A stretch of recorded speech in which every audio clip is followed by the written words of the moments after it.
Summoner's Rift.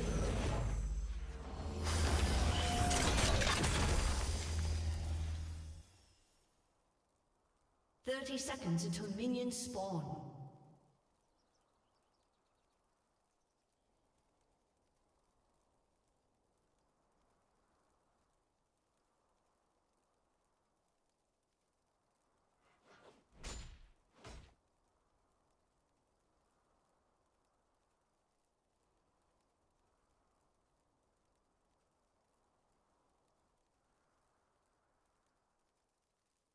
Minions have spawned.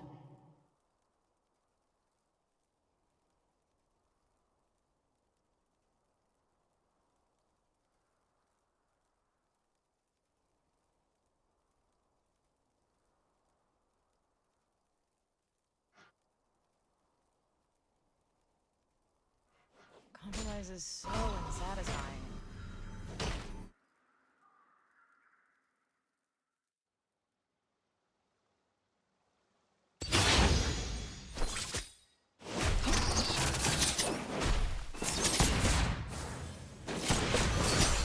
Rebellion is fire and blood.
I really hate anyone who's not me.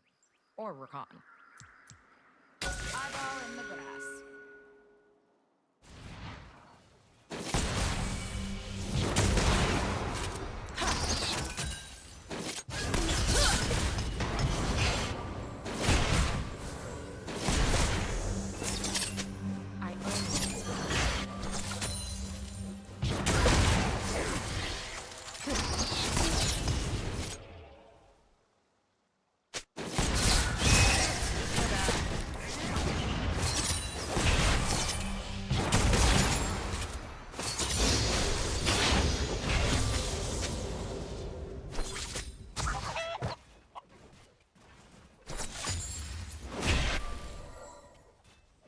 Sometimes people die for a good cause, namely mine. That's why I'm an optimist. They mindlessly marched right to their deaths, like everyone in Noxus.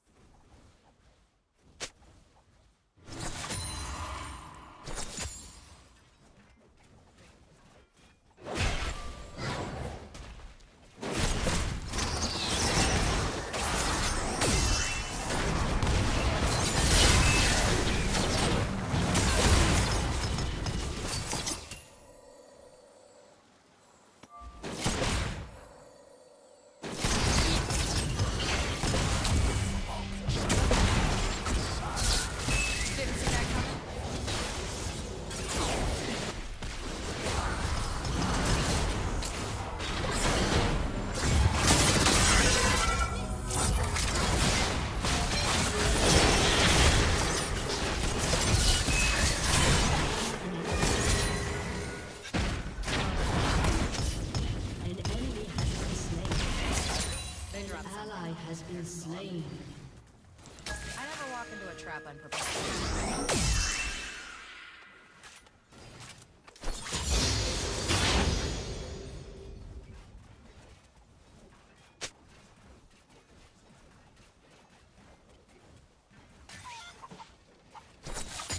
Sabotage takes patience and time, and lots of feather daggers.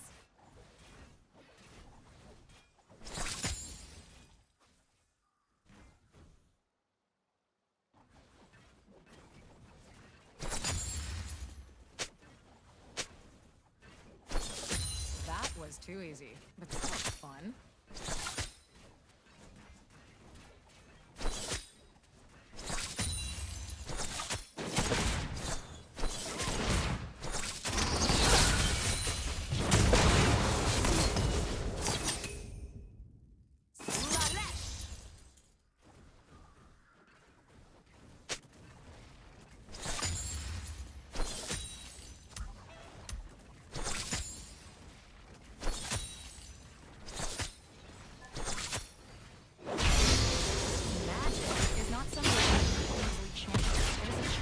That go. The enemy has been slain. Next.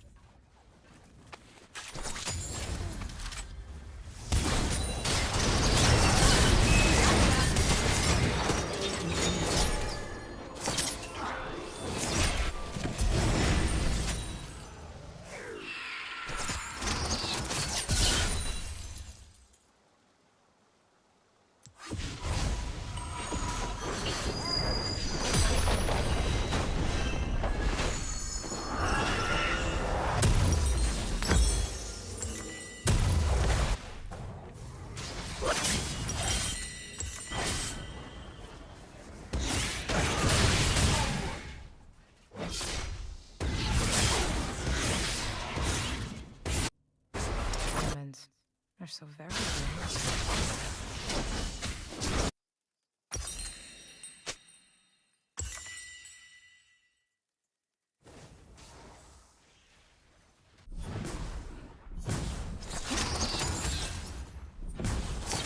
Nothing is ever easy. Life is really easy.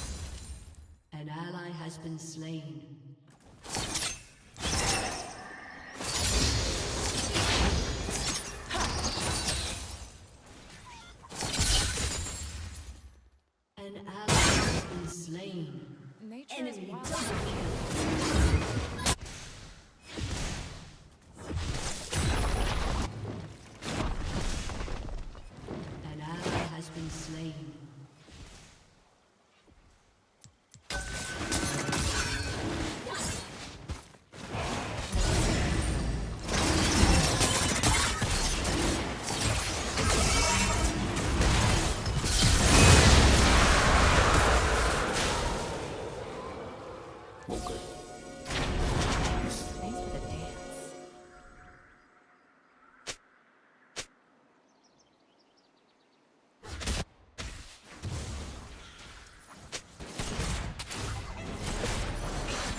Victors are my spirit animal.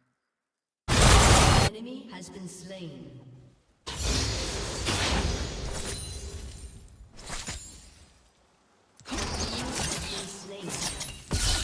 ally has been slain.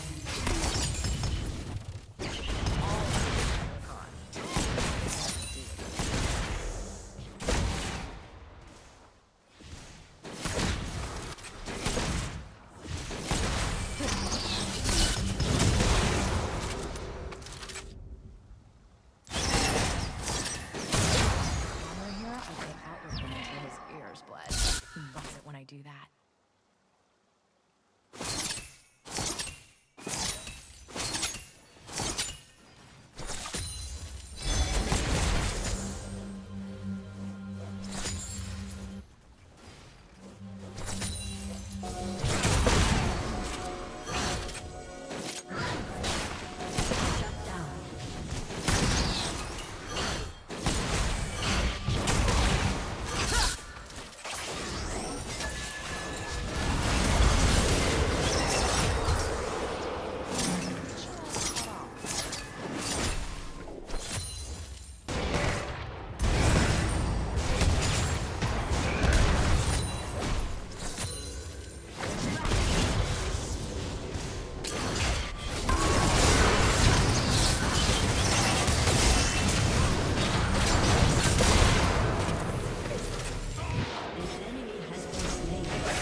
Death is a nice vacation.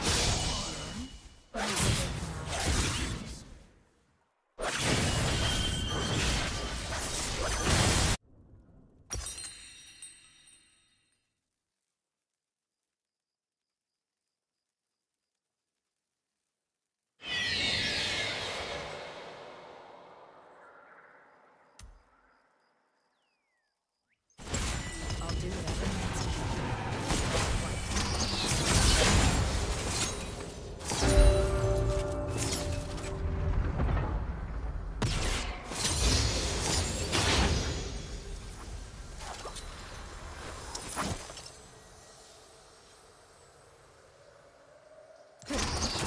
Nature bends towards chaos.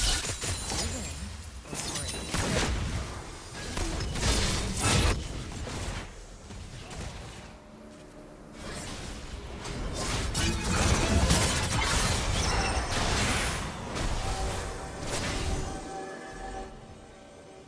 An ally has been slain.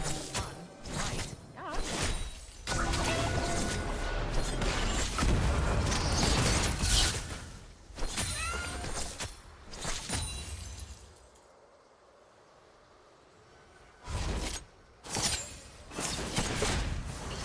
Victors are sole authors of history. Time to write our chapter.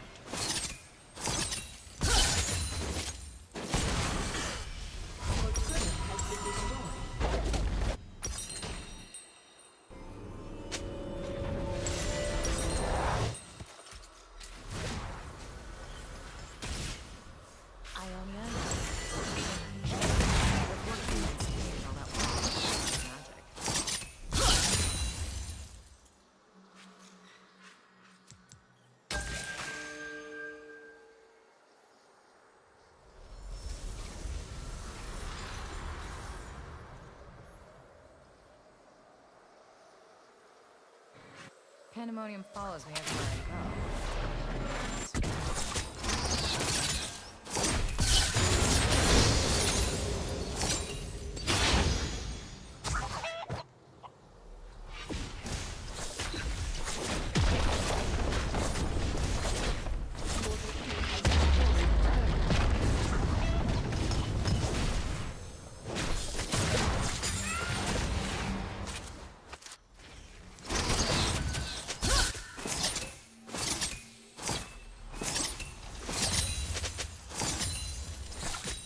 No one will block my path.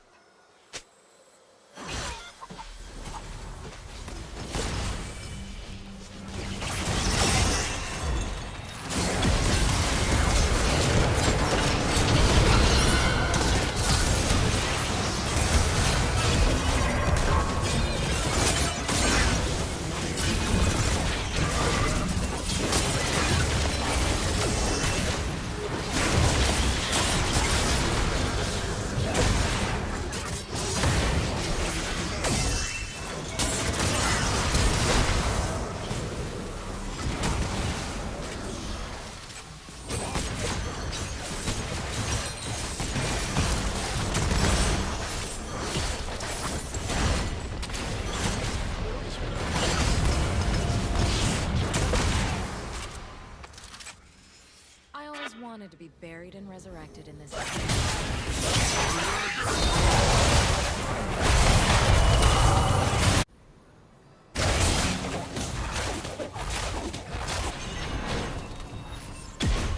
ally has been slain.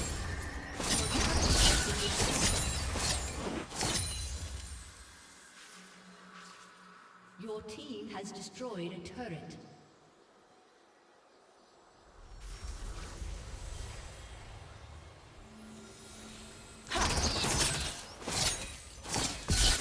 Existence is everyone else's chaos. So be it.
Your turret has been destroyed.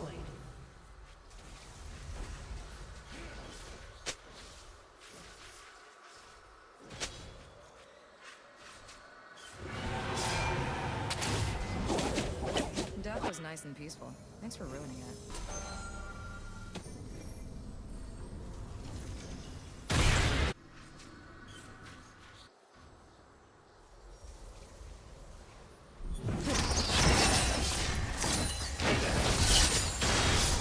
Talking to anybody about anything is never on my to-do list.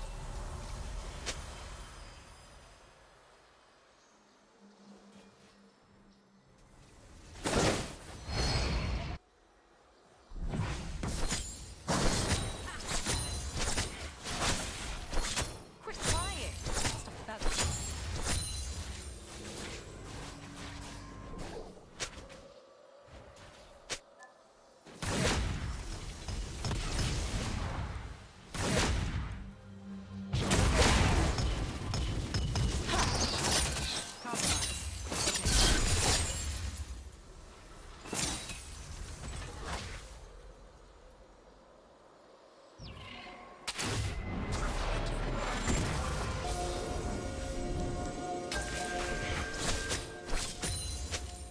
Compromise is so unsatisfying.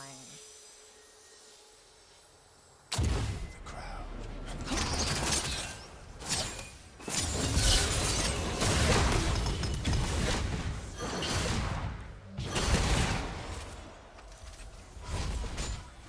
Rebellion puts the fire in my blood.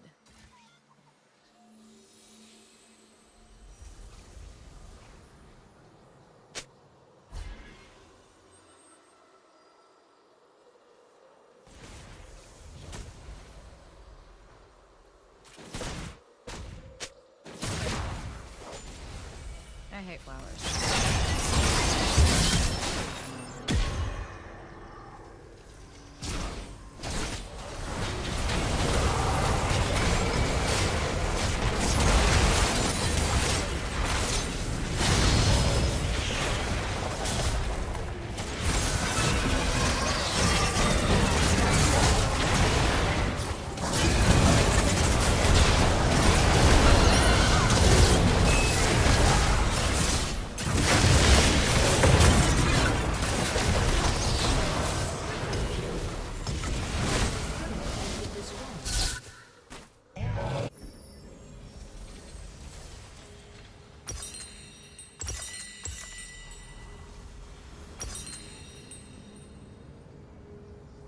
Oh, I was born to ruffle feathers. Your team has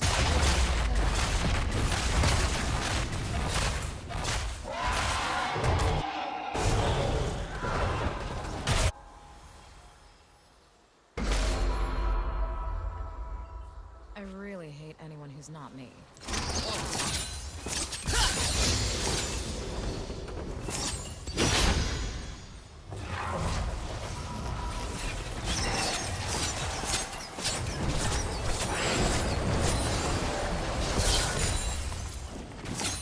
Ionians never learn.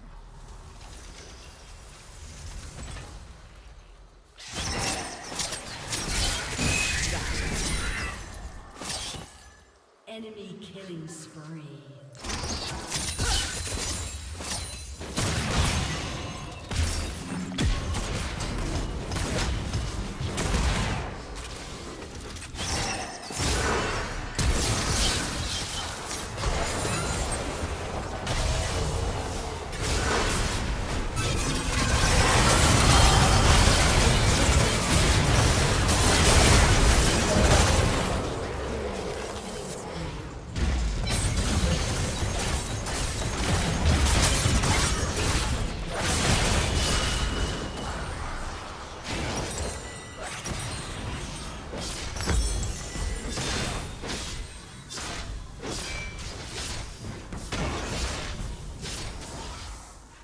Your turret has been destroyed.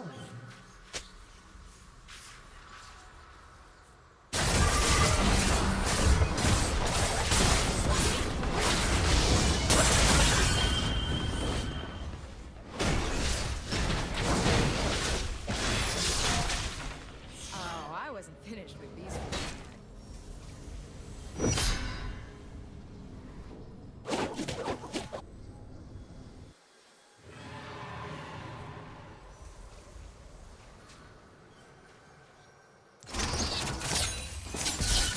Sometimes people die for good cause, namely mine. That's why I'm an optimist.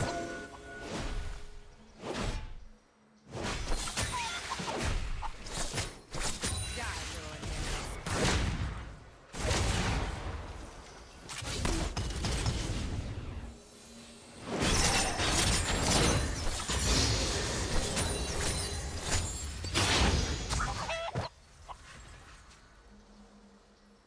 Sabotage takes patience and time. Feather daggers.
Ooh, I wasn't finished with these fools yet.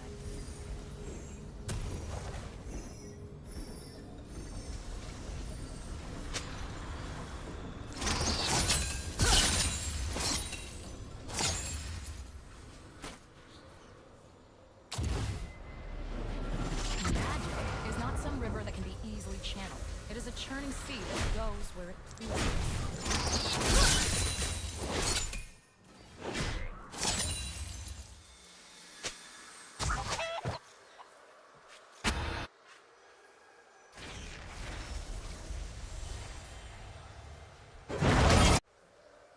Humans. An ally has been slain.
chance fades with each passing day.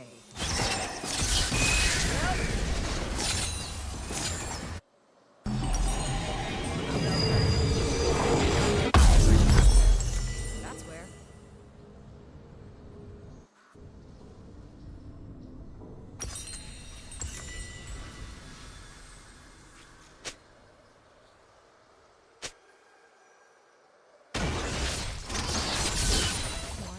Magic is everywhere. Or as the Vistaya say, upo sat.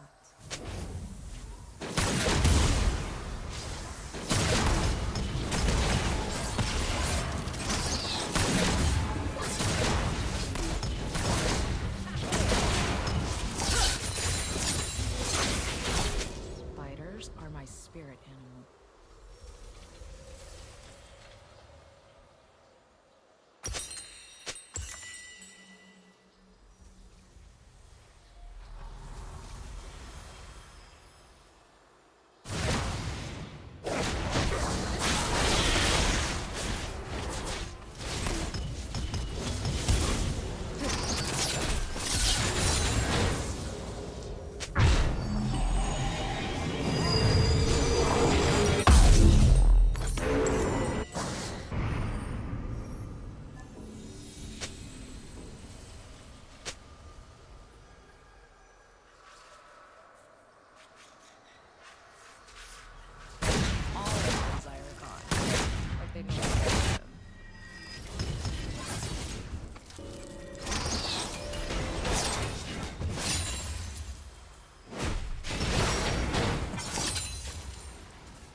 So glad I can help you today. I know y'all are probably wondering what's going on right here. First off, yes, that is me with a professional cuddle therapist.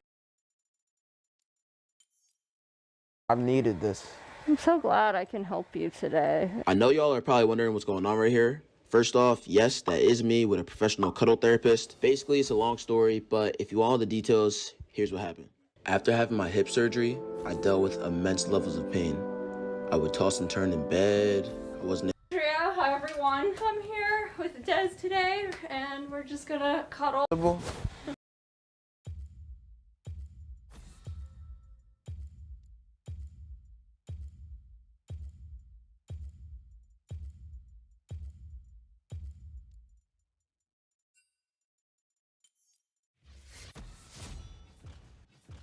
Why didn't you switch? What? Why didn't you switch? I always drive. It's your turn. So you literally sat there, probably like reached over just to turn it on, and then you went back over there? That's exactly what I did. Why don't you save yourself some time and save me some time too and just drive? Because Because what? I don't feel like driving. Hey, go in the back seat. Why didn't you switch? What? Why didn't you switch? I always drive. It's your turn. So you literally sat there, probably like reached over just to turn it on, and then you went back over there? That's exactly what I did. Why don't you save yourself some time and save me some time too and just drive? Because Because what? I don't feel like driving. Hey, go in the back seat. Why didn't you switch? What? Why didn't you switch? I always drive. It's your turn. So you literally sat there, probably like reached over just to turn it on, and then you went back over there? That's exactly what I did. Why don't you save yourself some time and save me some time too and just drive? Because Because what? I don't feel like driving. Hey, go in the back seat. Why didn't you switch? What? Why didn't you switch? I always drive. It's your turn. So you literally sat there, probably like reached over just to turn it on, and then you went back over there? That's exactly what I did. Why don't you save yourself some time and save me some time too and just drive? Because Because what? I don't feel like driving. Hey, go in the back seat. Why didn't you switch? What? Why didn't you switch? I always drive. It's your turn. So you literally sat there, probably like reached over just to turn it on, and then you went back over there? That's exactly what I did. Why don't you save yourself some time and save me some time too and just drive? Because Because what? I don't feel like driving. Hey, go in the back seat. Why didn't you switch?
In this video, I'm going to show you how to make a black flame. There's no trick.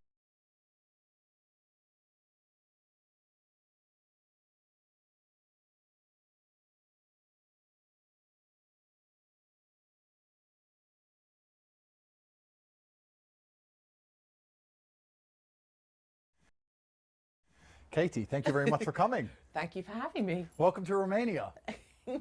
It's a Girl, I would choose for him to be a Muslim. And I think that that's going to be the only two power structures left. yeah, but that was in a the next 100 weird years. argument you went with. But you that- but just that's- went like, if I could choose for my but- son to come home and say, I'm your son, or to come home and say, I'm a beluga whale, I'm going to choose son.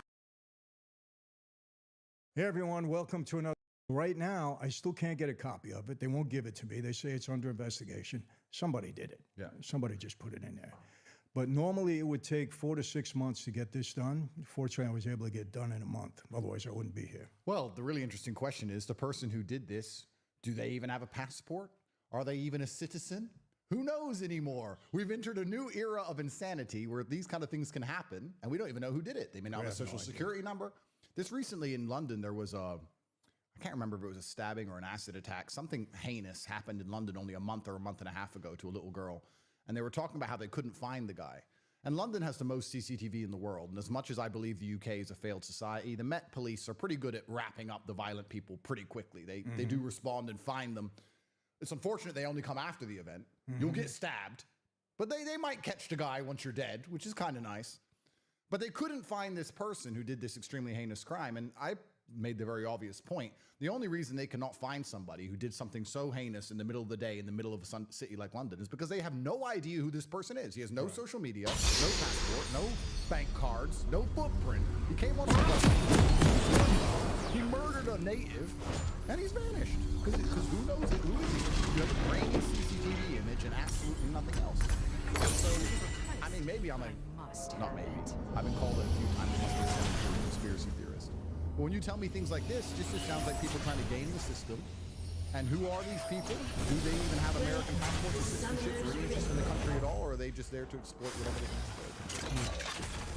You know, but I don't know how the immigration system is here. I know it's pretty bad. Okay, but you got to see how it is in America. We have probably 15 million people that have come into the country. And, you know, I spoke recently to 850 Border Patrol agents in Texas. Yep. And they told me, Michael, you have no idea. We have no idea who's coming into this country. We don't know how many have gotten away. We don't know how much drugs is coming in. They have no idea. Yeah, it's scary. And it's scary, one, because of the situation, but it's really scary when you understand it's by design. I don't believe it's an accident. You don't have to have any degree of a fungus in your brain to understand that a nation requires a border.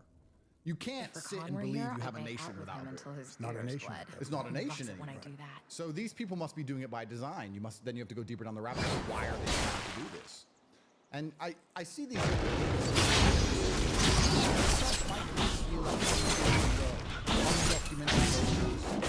I sit and think, are these people really busting their way into America and then urgently trying to find a way? Or are they just letting them in so they can use that as a scam, make up the votes themselves?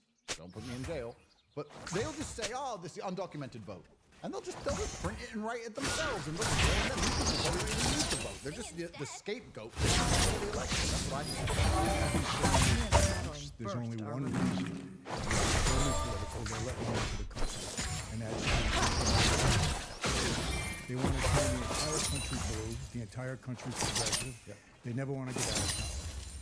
It's so funny because you look at my Victor's and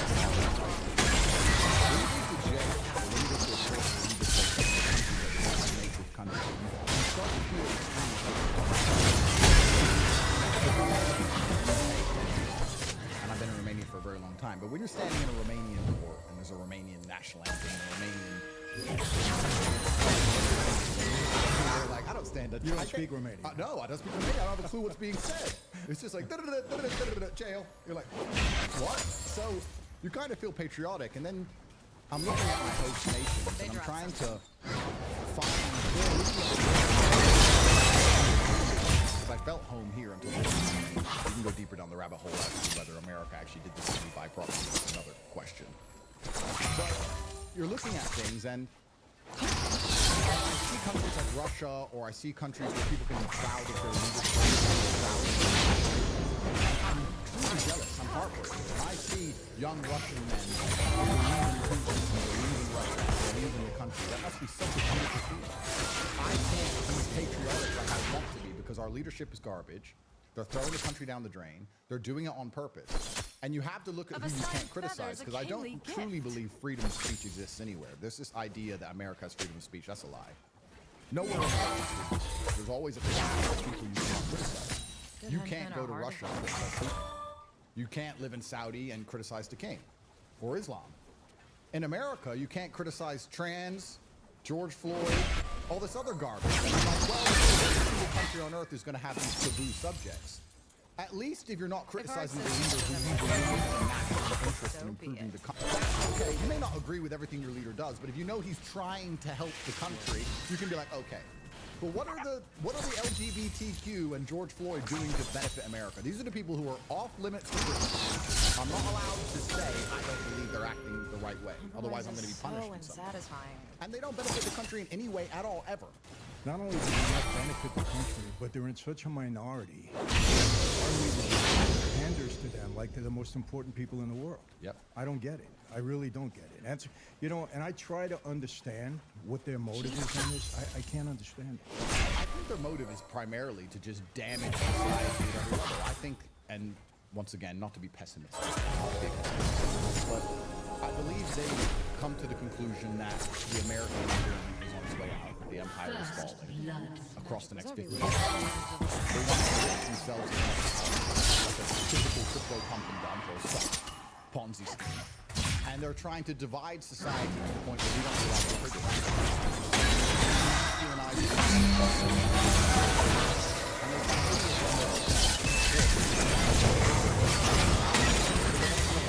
And do all this garbage.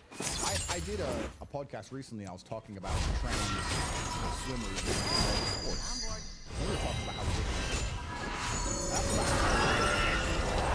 The truly upsetting thing is that they've managed to convince some of the smartest, most eloquent, most interesting people on the planet who have podcasts to sit down and discuss whether a man should be allowed to swim with women. We're not talking about the fact that the fiat currency is a scam, that the judicial system is a scam, that the elections are a scam. We're talking about some swimmer. Sometimes people die for a good cause.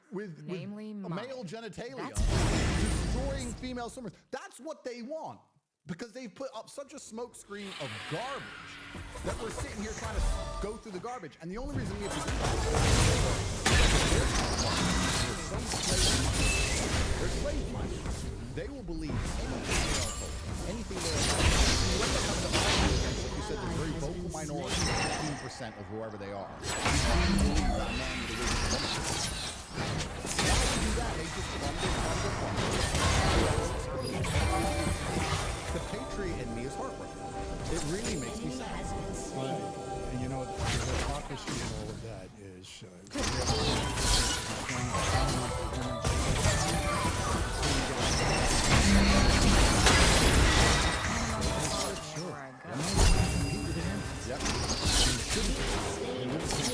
sports like that.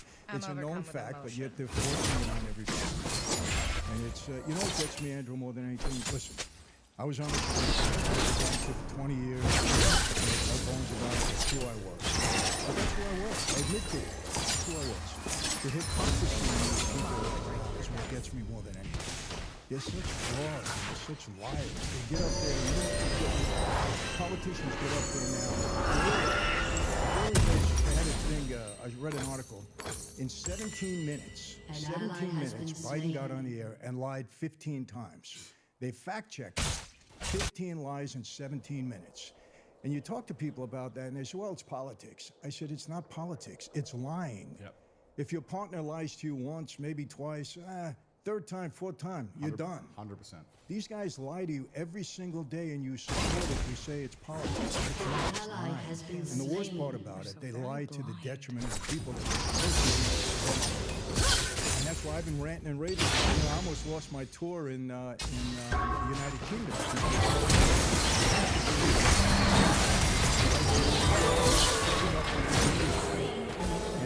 And they're coming after me. Well, absolutely, because your ability to speak freely is directly correlated to your insignificance. Yeah. You can talk if nobody listens. Yeah. People start to listen, you have to be careful what you say. Exactly. And then they'll come along and say, oh, this is a free country, yeah, you can say what you want, and then they'll attack you anyway if you say things they don't like.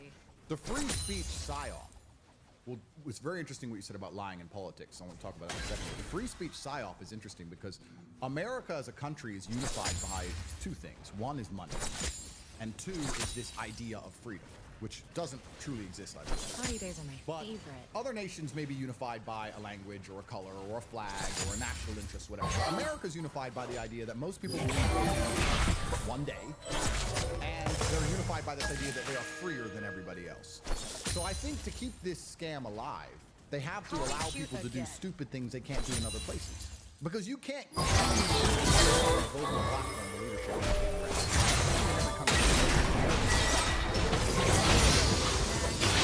They'll say, you can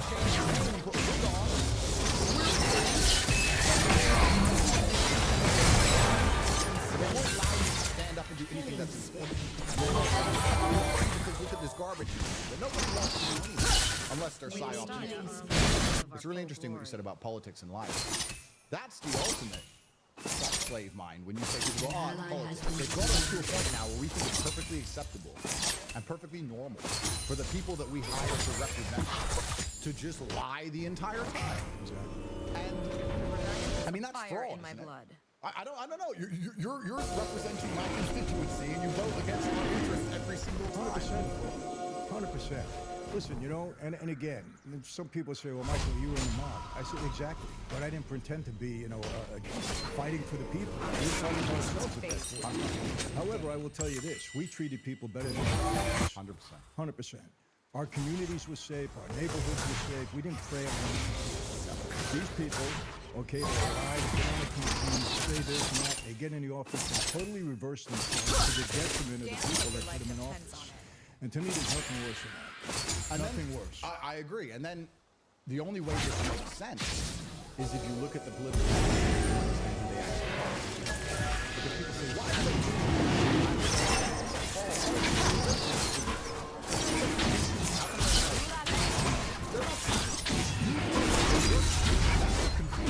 You think they represent you. And you're like, why are they doing all these things? That's against my interest. Because you're not their concern. They work for somebody else. Exactly. And the people who make the rules make rules to benefit the people who make the rules. They don't make unwanted attention. Rules to benefit the common average person. You know, I catch myself talk about in the world and how I view it. I'm really because I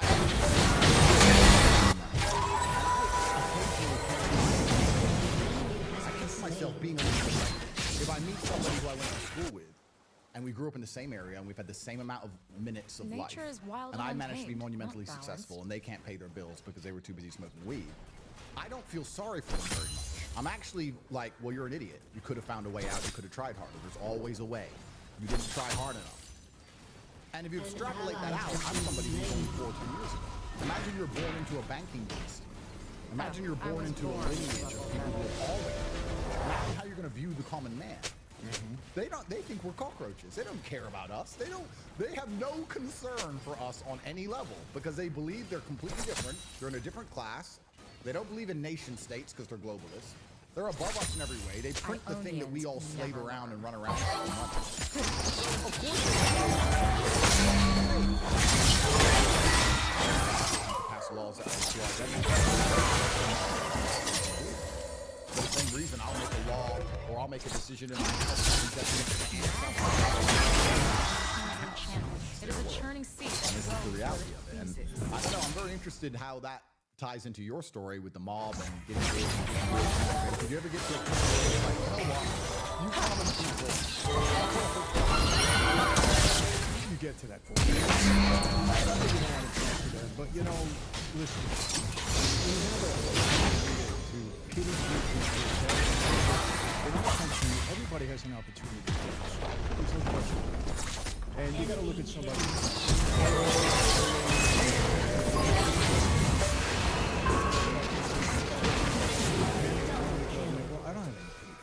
You know, I don't. I made themselves. They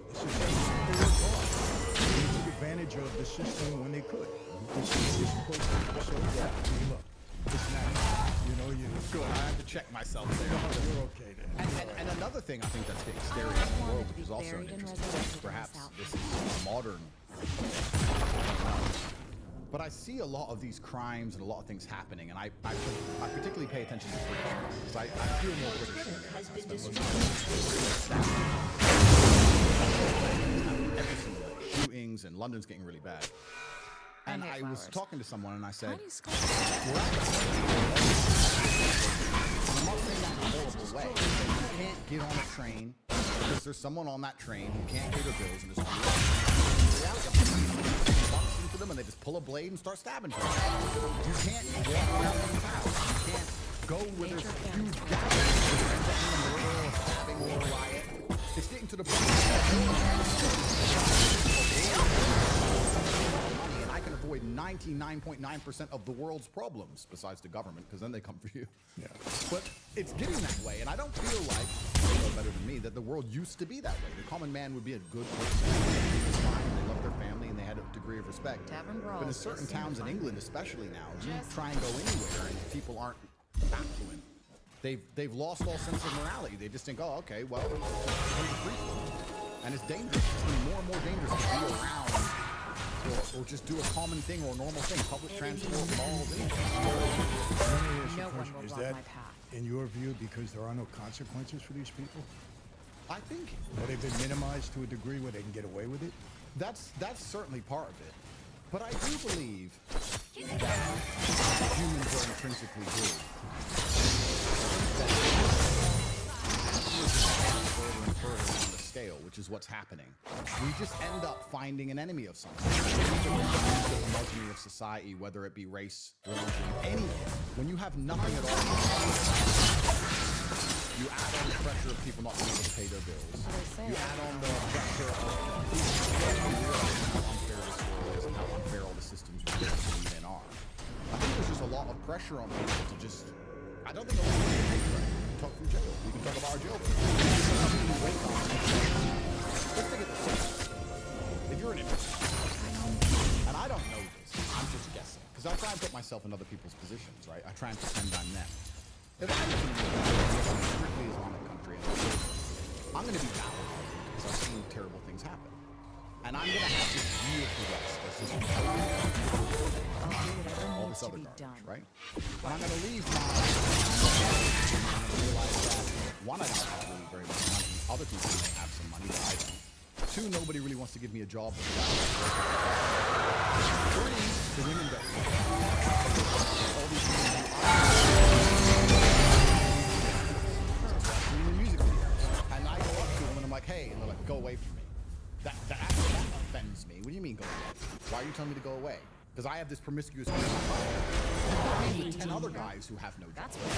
And we stand around in the corner all day. Like, how?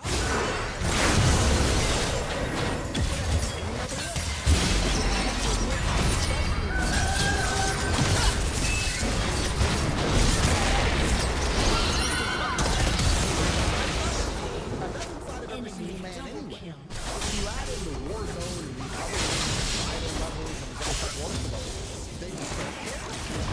And you police that, how can you stop that?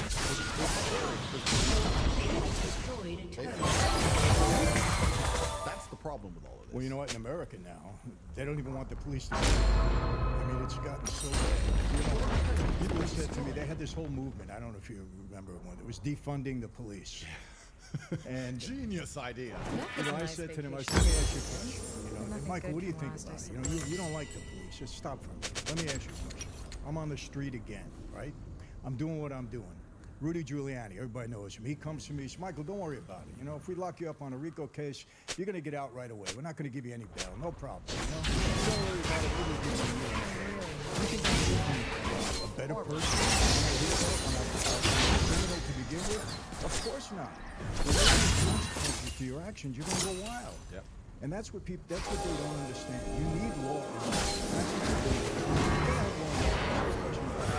We're talking about this, and I want to be clear with people.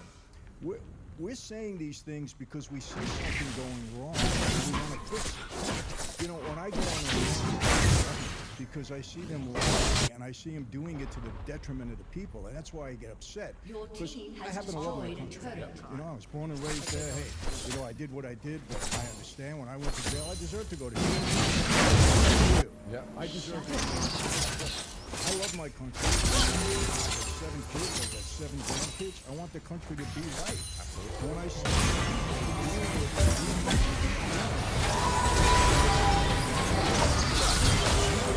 4 years of Biden progressive stuff, we're in a lot of things. I think it's the last chance. It's the last chance. And it's really actually very hard to what you're saying. When I got out of jail, I was analyzing because I'm enjoying.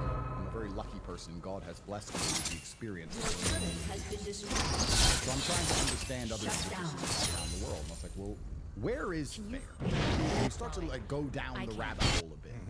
And you see that there's a lot of countries that have completely different ethos. So the American idea and the British idea, the Western idea of justice is innocent until proven guilty. The basic idea of justice. In countries like Romania, it's more everyone goes to jail for a while. If you're even remotely suspected of anything, everybody goes to jail for a while. And then we'll let you out. In the end, unless you've really done something, you're probably going to go out. So theirs is more scattergun.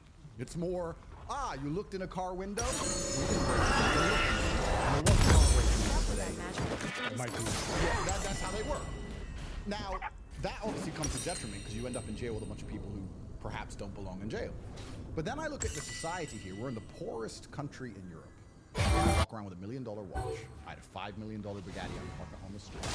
Women walk home. It's so ridiculous and safe because everyone fears the law. So perhaps it's detrimental, yes. And when you're in the street, and you look around, you're like, well, society does function. People always talk about Japan. Japan's so great. Japan's amazing. Yeah, because there's a 99% conviction rate. Jail with 99% rate. What's the even point of the day? You turn about 5 years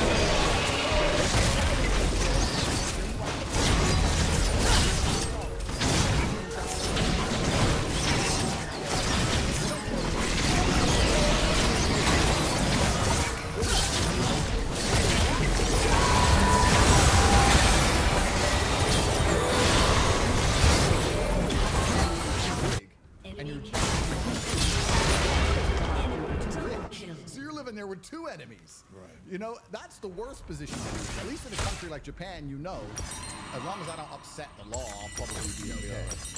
Let me tell you what happened to you. It's the same way that guys in organized crime, same thing happens. I'll tell you what happened. Normally a crime is committed and they go out and find out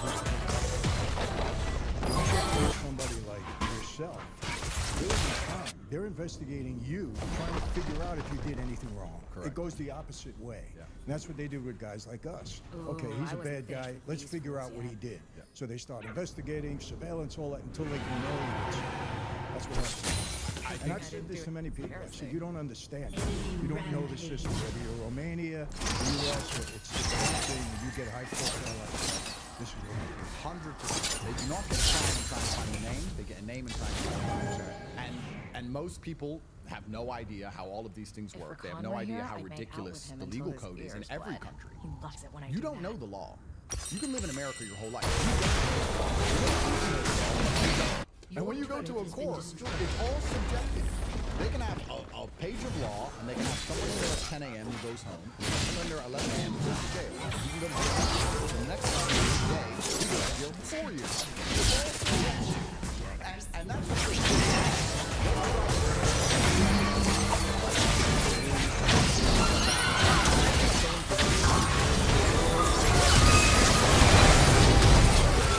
only crimes in the world.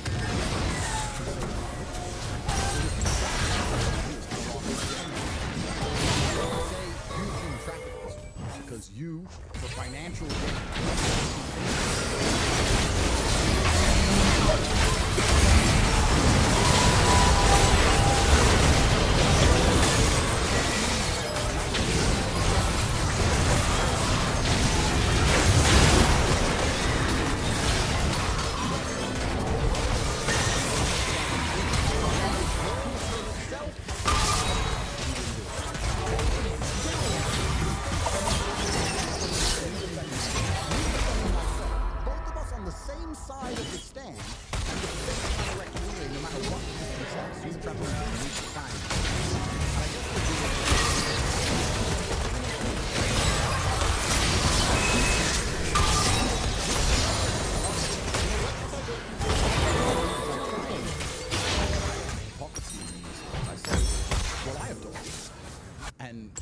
crazy, but they're going to listen to me.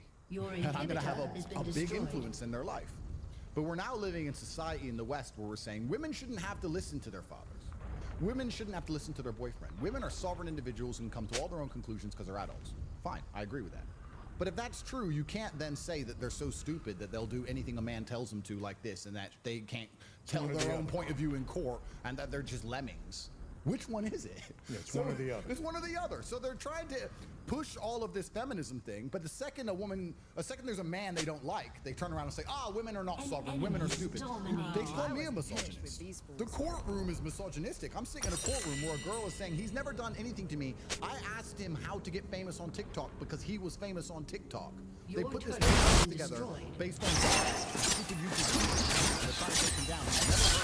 I have no problem with him. I don't want this case. I'm saying the same thing, and they're saying, no, she doesn't know what she's saying. Who's the misogynist? The state. So let me, this goes in front of a jury here? How does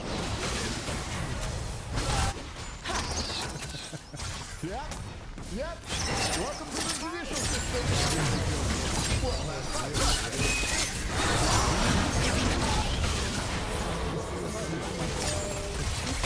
How's he been so far?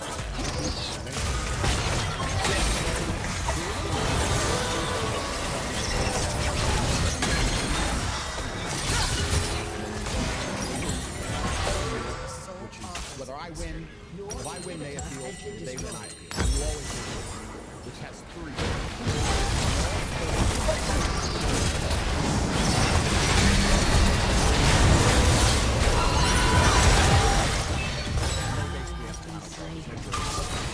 They just decide everything. And this is what's interesting, that people are in certain that they believe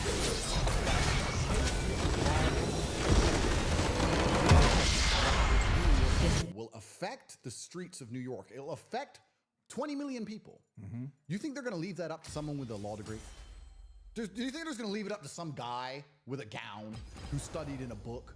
Or do you think they're going to say, you know what, there's 20 million lives at stake, so let's just do what has to be done to just fix this. Right. You know, that's how the system works. Yeah. I'm in the very lucky, fortunate position where my case affects the reputations of a nation. And they can say, oh, it's only Romania. Only Romania. Romania is the fastest growing economy in Europe. It's an EU nation state. It's not as poor as people think it is. You'll drive around and see Lamborghinis, Ferraris, you see penthouses. It's a real place. It's richer. Bucharest is richer than Madrid, Rome, Berlin. Really? Per capita. It's a real country. And their reputation's on the line. Do they leave that up to some judge? Just some judge fairly. Just some judge who read a book. Or does someone come along and go, you know what? Even if he didn't do it, just say guilty, just a couple years. We're going to look bad if he walks. Right. We're going to look bad if he walks. I mean, there's some people are naive enough to sit and go, no, those conversations don't happen. But those people haven't been in rooms like you and I have been. Because if you've been in the right rooms, you understand those are the exact conversations that happen. That's the whole world. Exactly. The whole world is really as simple as people walking into rooms and saying things. That's what a government is. That's what education is. That's what the mob is. That's what a business is. It's people walking into rooms and saying, yeah, you do this, I'll do this, and what benefits us? We just talked earlier about how the elite establishment and how they make rules to benefit themselves. I would be flabbergasted. In fact, I would bet my life. It is impossible that politicians in Romania have not sat down and go, how are we going to play this out? Because this has become a big mess. 100%. Of course. 100%. All this backdoor stuff that goes on. You know, it's similar to Trump, one of Trump's case. The guy's got so many, between criminal and civil. I've never seen anything like it. But, you know, he sat in a civil case where he was supposedly defrauded a bank, and the bankers got on the witness stand and said, he paid us every single penny. Yep. He paid us faster than the loan was due, and we would lend him money again. Lend him money again. And they actually filed a suit against the guy. He lost the case. This is what people don't understand. Your government, I've seen some examples of it. There's a few people, I can't remember the name. I'd love to remember the name, but there was a guy who lived on a farm and he was raided by the FBI in the 90s for an illegal firearm or something. They killed his wife and all this insanity. I don't think people realize just how crazily dictatorial and evil a government can be. And it's a system. It's like a faceless system. You're grinding against this faceless system. And that's what's been also so interesting about my case, because I'm sure Trump has the same thing. I guarantee when Trump walks into that courtroom, the police officer who walks him in there is like, sorry. You know, like the judge may be against it, but everyone else involved in the whole thing are probably, maybe not in New York, I don't know. But in my circumstance, it was very interesting. The cops who arrested me were like, sorry, bro. The guy's in jail, sorry. The guy taking me to court, sorry. The police officers driving around, sorry. It's just part of a system. They know it's a setup. They know. That's why. They know it's a setup. Yes. But it's part of everyone's a cog in this big, huge machine, and nobody can really save you. Yeah. And you're going in and out of jail, and every single person you meet shouldn't be here. I'm like, what? it's insane. And yeah, well, you know. And it's crazy how dangerous it all is. And they're coming for Trump now. And this is the thing. You don't know the law, and the law is so ridiculously subjective. They can get anybody for anything at any time. 100%. That's what people don't realize. That the most ignorant thing you can say is, well, just follow the law. Just follow what? You haven't read the law. How are you going to follow a book you've never read? You don't know what the law is. Yeah. And if they want you and they pick you up, you're going to learn very quickly that you've been breaking laws the whole time. Every single person, I guarantee there's nobody who's lived a full year inside of the United States who hasn't broken some law. I don't think there's anybody that goes through a day without breaking something. There's so many laws on the books that are antiquated, but they're still there. They're still laws. Yeah. And they're ridiculous. If you ever read some of these statutes, you'd laugh. You'd say, no, this was probably 200 years ago, but it's still a law on the books. That's right. But you know, I tell you this, and people need to understand this, and I know this about you, Andrew, because I've been following closely. We're not ranting because we just, we're revolutionaries. We're not revolutionaries. We see something going wrong. Yep. We happen to care about people, okay, care about our families, and we want to make it right. Yep. And that's the only thing, that's what this is all about. There's two things that you always have to worry about in your country, and it's happening in the United States big time. Number one, when the party in power starts weaponizing Department of Justice, the legal system, and law enforcement to go after their political enemies or the enemies that just don't agree with their ideology, and like yourself, we're vocal about it. Yep. That's very dangerous, number one. And number two, whenever the media goes along and doesn't report the news but plays cover for the people in power, Yep. because then people don't really know what's going on. They don't know what's going on. Yep. And you look at social media. I've had, I can't tell you how many people, why are you sitting down with Andrew? I said, well, why is Andrew sitting down with me? I was a former gangster. He could say, I don't want to bother with you. I said, why do you ask such a dumb question? I tell him, we're sitting down because we're having a conversation because there's something there to be talked about. And what do you care what I'm sitting? I got to tell you, you know this too. Social media has exposed the lunacy in the world. Absolutely. There's no question about it. Absolutely. I mean, some of the things you hear. The problem is people judge you from what they see or what they hear from someone else on social media. Yep. And it gets into their brain and you can't get it out. And this is the ultimate position of the slave mind, because there are people who have a visceral reaction of anger towards me or towards you or towards anyone you can name. And they feel an emotion, right? And emotion's a real thing. Anger is a real thing. They'll feel a visceral emotion for a person they've never met based on an edited news segment from a propaganda organization. They're going to sit there and go, well, this propagandist has told me this, and now I feel rage towards this person I've never met. They haven't investigated anything. They haven't dived down the rabbit hole. They don't care. They just instantly comply and believe. If they can make you feel emotions with a short edited clip, well, then you are the enemy of freedom. You are the exact type of people they want, so they can play clips on the news, you get angry, and do whatever they tell you to do. You're the worst person in the world. And another thing that people just lack so much brain, if they were to come to me and say, Michael's got a new case, he's back on the streets, criminal crime boss, they put it all over the news and tell you your past and you're a crime boss, and they say, look, here's an indictment. I'm gonna say, so wait, the police wrote this and the media wrote that. So I don't care about any of it. It's all a lie. It's all a scam because it's a one-sided story.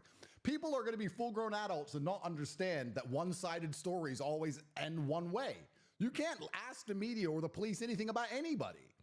And then the scary thing about all of this is what we were talking about earlier. If you actually do a crime, like a bad, heinous thing, you rob a grandma, they seem to let you off. They don't seem to punish you like they used to. No. And that's a really big rabbit hole to go down as to why they're doing that and why they're trying to make society so unsafe. Perhaps it's because the only thing the human mind will accept a reduction in freedom for is safety. The only thing that will make you say, okay, take my freedom, but make me safe. So the worse things get, the more dangerous it becomes to leave your house. You might end up agreeing to being locked in your house. And okay, you deliver my food, you deliver my bugs, and I'll stay home because it's dangerous out there. That's the only thing we'll give up freedom for is safety. You're right. So that's why it's getting more and more crazy by the day. El Salvador, the president of El Salvador, has proved you can fix any mess. He cleaned it all up. Are there some innocent people in jail, like we were talking earlier about Romania, Japan, etc.? Probably, but he's fixed it. I don't know if you've ever watched. Have you ever watched his speeches? No. Oh, El Salvador went from the most dangerous country in the Western Hemisphere to the safest. And what length of time? A year and a half. He just turned up, built a mega prison, said if you have a tattoo, or you're related to a gangster, or you're in a house with a gangster, you're all going to jail. And he just locked up everyone, head to toe, everybody. And now it's the safest country. And he's saying now they're going through the judicial process. They're going to do some jail. And some people who are innocent are going to eventually get out. And everyone tells me that I violated human rights. That's fine. What about the human rights of the people who are getting murdered on the streets? Right. We had the highest homicide rate in the world. Everyone was dying. Everyone talks about human rights and the BBC and everyone wants to come along and ask me about human rights. I fixed human rights because people can walk around with their children now. So he took drastic measures to get something done.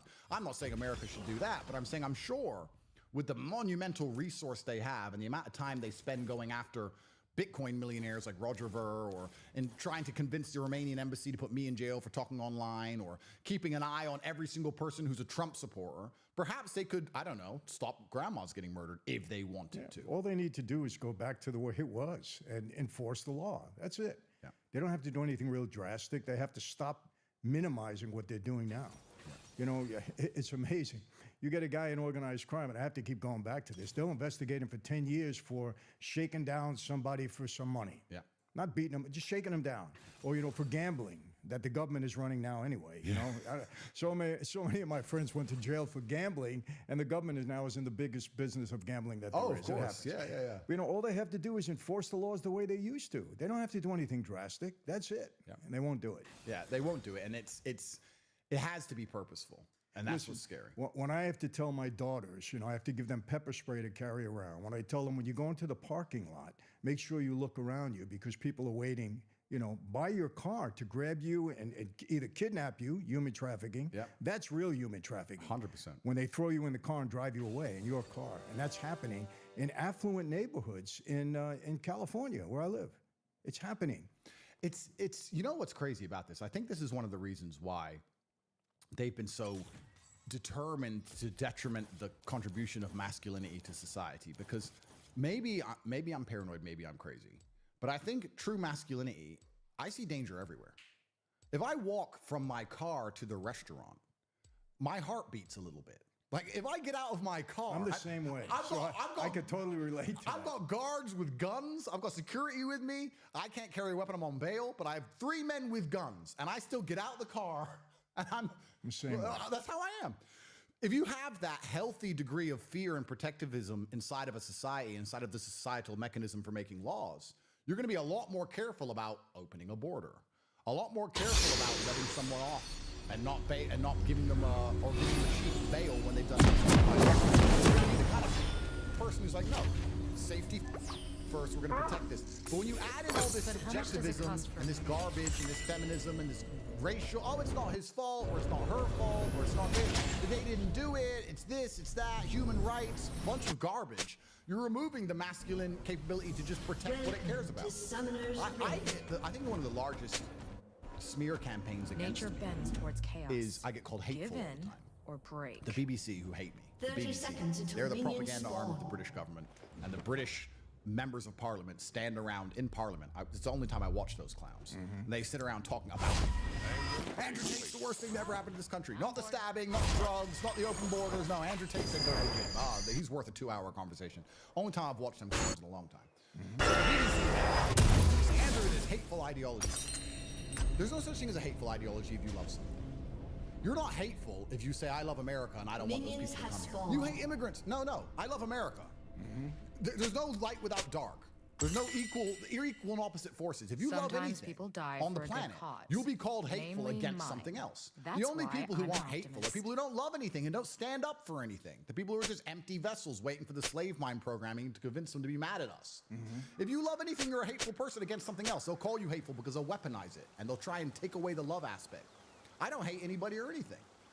I think it was with Piers when I said that my girlfriend doesn't work. Why don't you want work if she wants? Why? You're a misogynist. How is it mean you're a misogynist? I'm a misogynist. I'm Chanel and get a facial. I love her and I take care of her. But that's it. I hate women now. This is how they spin the narrative. No, I'm gonna tell you what's going on.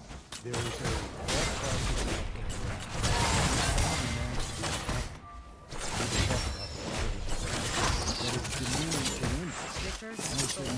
if you're telling a man to be a man, you're teaching him how.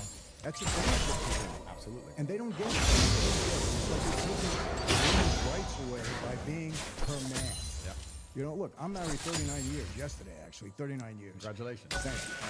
And my wife can work if she wants to. Do I want her to? No. She doesn't have to work. I don't want her to work. Yeah. But if she wanted to and she's okay. That's what my deal is. She works for me. Yeah. I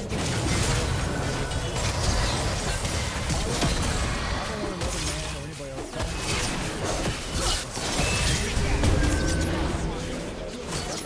There's a large proportion of the population who would try and say you're a bad person. Yeah, why? And they do this because they're pitting us against each other.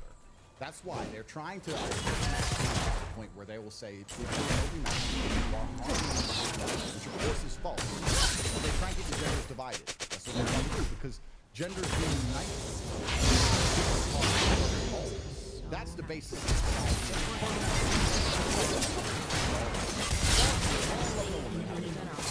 And then they decide to buy a house. If they can buy a house, as opposed to what's currently because I can't afford it anymore. If they can buy a house, they're now interested in the schools and the roads. They'll go to the local county there. Now it can be extrapolated out to the state, to the city, to the government, etc. Start. They've realized that the nucleus is success. Men and women no longer need to build really good ideas. And I think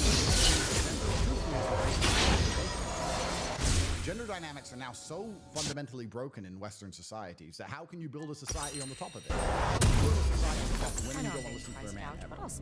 Men who don't want to marry a woman because she's either going to financially wreck him or he's not going to feel like the king of his own household, which is what a man wants. Why would you marry a woman who says, I'm not going to listen to you? Well, then why am I marrying you?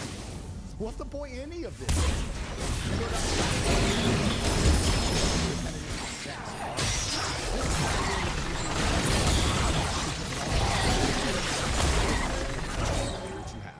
You tie that into the female empowerment and everything.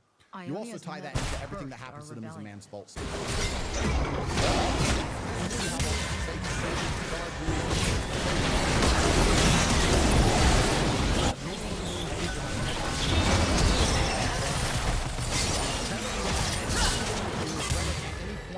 Further on in their life, it's the man's fault. At the same time, she's better than the men in every single possible way. And these people are psyoped by Sex and the City and the internet and other garbage. Of course, we're going to have millions and millions of fake rape claims and fake kidnapping, all this garbage, all these crazy things. I said this to the mother of my child. I said, listen, I love my daughter with all my heart. If somebody hurts her, I'll go to jail. I don't care. I'll go to jail. Of course. But if my daughter comes to me and says, I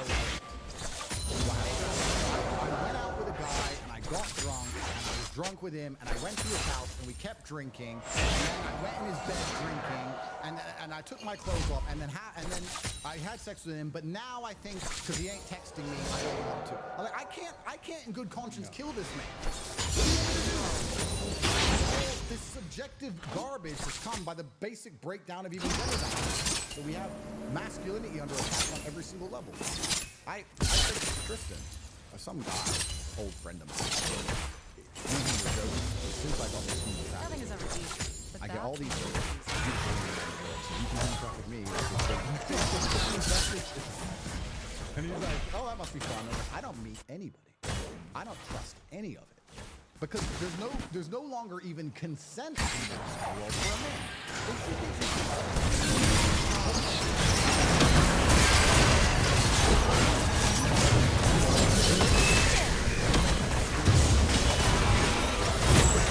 You can go, yeah, we're in love. And enjoy each other's company for 3 months and be together every single month. And then 2 years later, change her mind. You track all the okay, will you be found guilty or not? Well, that depends on the evidence in your phone and her phone. Yeah. But you're still going to need a lawyer. You're still going to go to court. You're still going to get arrested and be punished by the process. So you can't even have consent in the West in any regard anymore. So how can you even have familiar relationships when you can't even have consent? And that makes men of certain status extremely scared. About anything? This is a pretty elaborate. I think another reason the Western world is so riddled, the leadership, the elites, is so riddled with this Like everyone in insanity and this Noxus. disgusting pedophilia and all this satanic. Because I don't think in other countries they have the issues with Russian billionaires. You have your 4 girlfriends or whatever, and nobody cares. It is what it is. You're a rich guy, you have your girlfriend.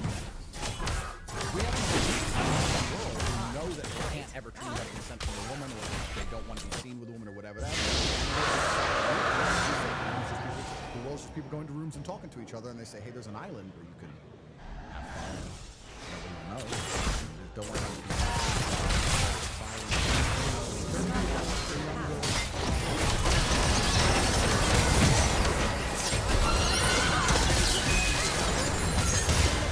They'll take your money, they'll wreck you, they'll come out in the press, they'll accuse you, you go to court. These have got to be linked, these two different scenarios. I mean, they've schooled me to do that now. Oh yeah, to take that. Yeah, and you know, I have 5 daughters. I tell them, listen, you're very independent, every single one. Okay, but I tell them, listen, you get a guy, number one, he can't support you, he can't protect you, and you don't look up to him like he's somebody special and respect you. What are you doing? Now, some people think they're really rich.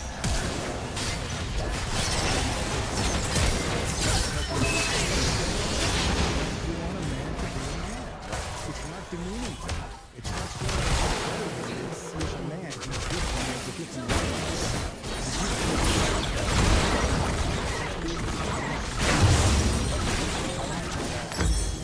What's wrong with it? It's I have sons and daughters in ways. But my son is having a car. Life's hard. I walk past him. He's 3. I push him over. He gets up. It's like, that's life, son. One day you're gonna go to jail. Get up. You know? But my daughters are princesses. Like my daughter's 3 and she's saying, I only want to fly private and all this garbage. Right? She's a good, yeah, 3. She's a nightmare. But I'm doing this on purpose. The greatest thing you can get, man. You've lived a very nice life. You have all the things you want. You have your bags, your cars, your private jets. But the second you get a boyfriend, the gravy train ends. If he can't pay for what you're used to, that's your decision. And you can't go back. You have to make a good call now. Because I'll take care of you until another man comes. Then it's his job. You better make sure he has my kind of budgets. Because you're used to a certain level. This is my plan. I understand. I understand, and she's standing right over there. That's the plan. Yeah, because the son is completely different. You know, they're from different mothers. Kind of unfair. The mother and the son is like, if I had a girl, because they're on jets and stuff, and you're like, I don't want him on a jet. No, I don't want him on a jet. And it's amazing how different the upbringings between the two. I often try and talk about how my dad raised me. In the modern world, people say, that's crazy, that's abusive, he was nuts. I really believe I had the best dad in the planet. I don't regret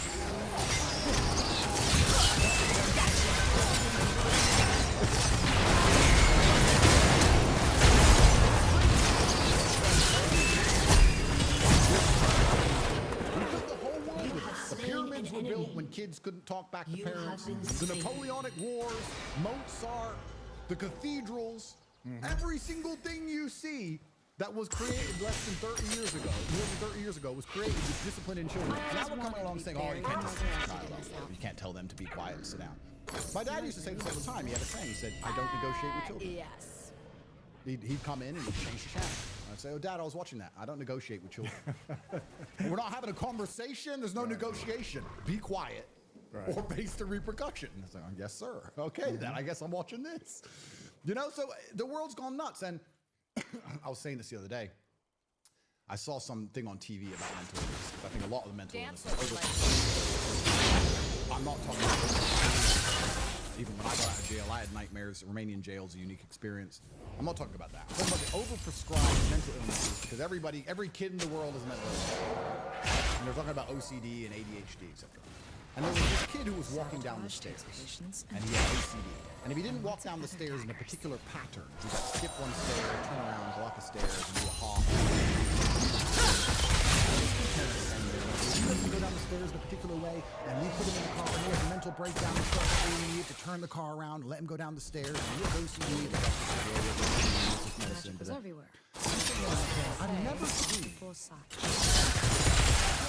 walking for 10 miles, turn around and do it again because they missed the step.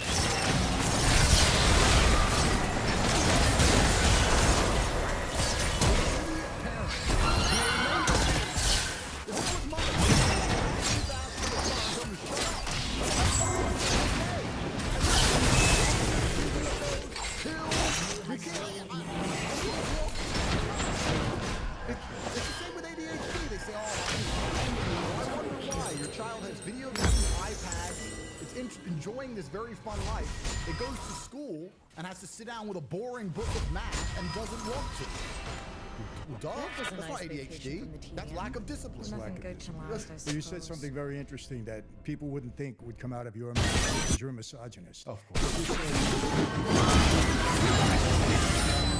What's wrong with that? Well, I guess they're going to come along and somehow get, the mothers don't have to work, so I guess that makes me a terrible person somehow. I don't know. It's all this weaponized virtue. It's truly insane. Yeah, and people think people will come on demeaning to women because we're lowering their stature in life. We have to take care of them. You know, I can tell you this: since I'm married, I don't think my wife filled her car with gas 10 times. Yes, I just want to fill her car with gas. Absolutely. Is she capable? Of course. Would she do it? It's just, I'm a man, and I feel that these are the things that I have to do for the woman, for my wife. You know, I do it for my daughters too. What's wrong with that? But if you say I'm a misogynist. Oh yeah, and they're trying to, and this is how they break down the gender role, and this is how they do it because that's how they fundamentally break down society. I was in Miami last time I was in America was 3 or 4 years ago. I was in Miami. I was with a friend of mine.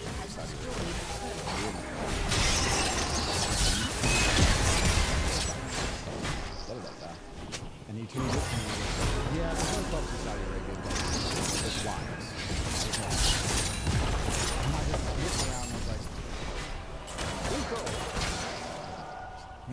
You know, it's like, that's American society. That's the Western society. And it's going down this degradation. It's something a lot of people don't understand. And I have this especially because I come from a very low income background and I still know a lot of the people I grew up with. And they go, if I had your kind of money, I'd do this. If I had your kind of money, I'd do that. Feminism is a black hole that never plays on so many times until you want to take a drug and you do that so many times until you want to vote for so many times or whatever. You end up on a pedo. Whatever it is. True happiness in life is actually doing, I believe, and this is really important. I feel happier doing the things I'm supposed to do because I'm supposed to do them. Putting gas in my woman's car will make me feel happier than doing something insane or garbage. Maybe I've become boring. But now, clear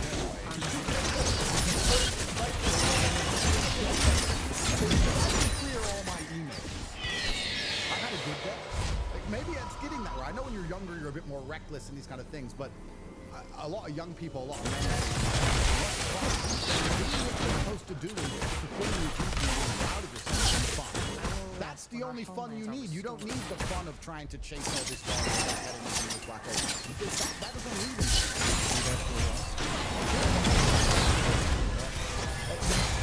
Until you get to a point where you realize, am I going to continue to go down this path, or am I going to turn around and skip it? I think that's also one of the problems with Western society, where the youth are obsessed with fun.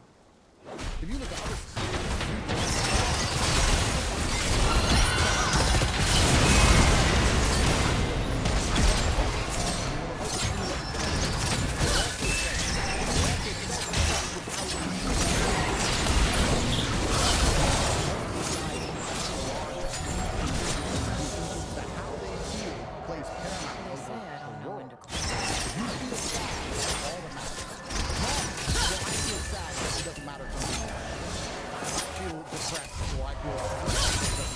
dedicating myself.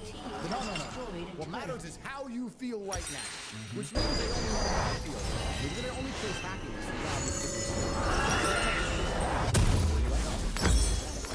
I think one of the largest tenets of masculinity, the largest is ignoring how you feel and doing what you're supposed to do because you're supposed to do it. We feel things, but jobs must be done. Whether we like it or not. And this is also disappearing from the world. I'm stressed probably 6 days a week. I'm pissed off. But things need to be done.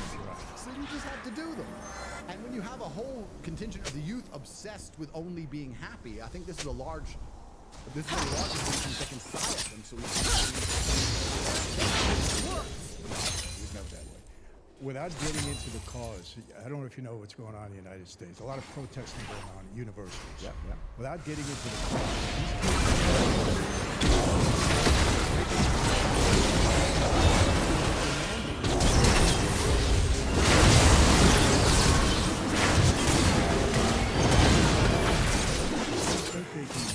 they can protest and rent the school for other people that can't get to class, and then they're demanding food and blankets. This world is upside down. Yeah, it wouldn't last in those has been places. destroyed. And close to that, it's actually, I think, maybe it's COVID. But I think we're designed to struggle. Because the closer you are to struggle, the more sensible you are.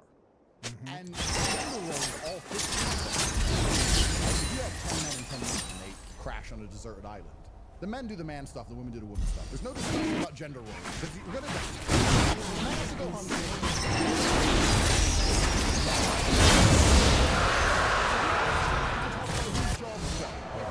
Also, if you meet somebody who's had a hard life, So be it. they seem pretty wise. Yes. It's difficult to find someone who's had a hard life who's a total idiot. When you speak to these liberals or these morons, they've had very easy, soft lives. So I think humans are supposed to struggle with it. Absolutely. And in the West, age-old adage, good men create good times, and good times create weakness. It goes to a point and then it goes the opposite. It goes the opposite way. Yeah. These people have had too easy lives for too long, and you can apply this to really any of the problems. And none of them know any struggle at all. I almost crashed my car 10 times. But I only slow down when I hit the tree. This is how I am. Like, I think that inside of sometimes you need to be shot. You need to be hammered or something. That's just how it goes. Because until then, you're like, maybe. Rebellion puts the fire in my blood. Yeah. But when you finally learn your lesson, right? But there's a lot of these people out there who aren't being taught any lessons at all. And they're going to destroy society en masse because they've never had any kind of difficulty in their life. And what is difficulty in the first place? Nature bends towards What is life? What is the purpose of life without it?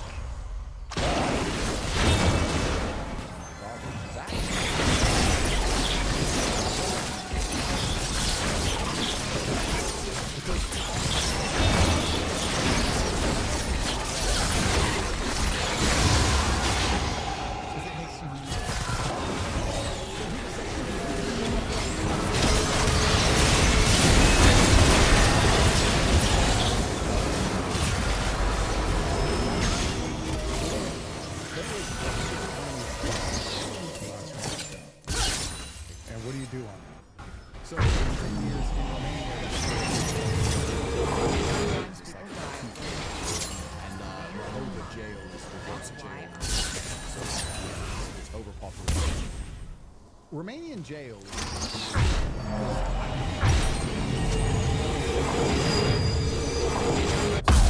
The Western jails is very race segregated, and there's drugs, violence. State jails.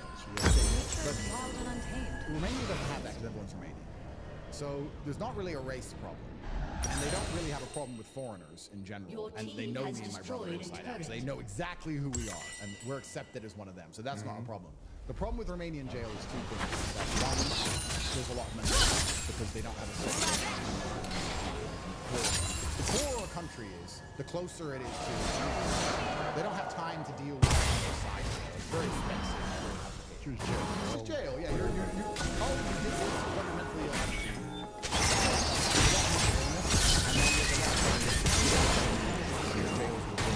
communist era. There's effective they've never been intimidated in any way. There's this is the big problem with it, was the filth. If it wasn't so filthy, it wouldn't be so bad. But this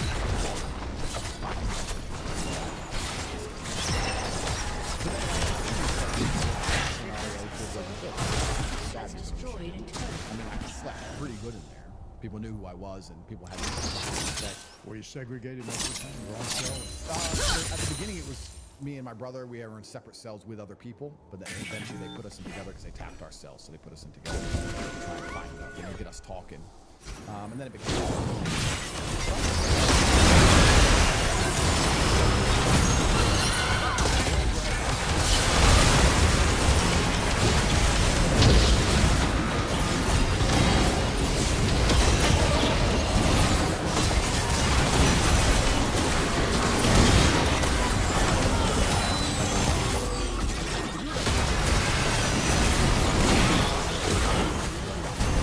5 years from now, what did you do? I flew around in private jets. I went to Italy.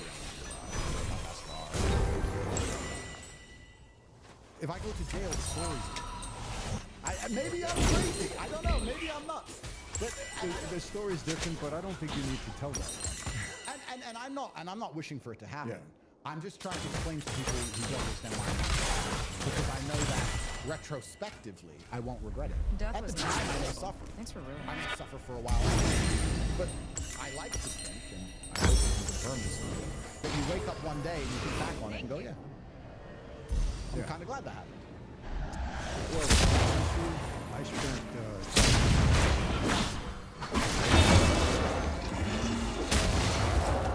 it's probably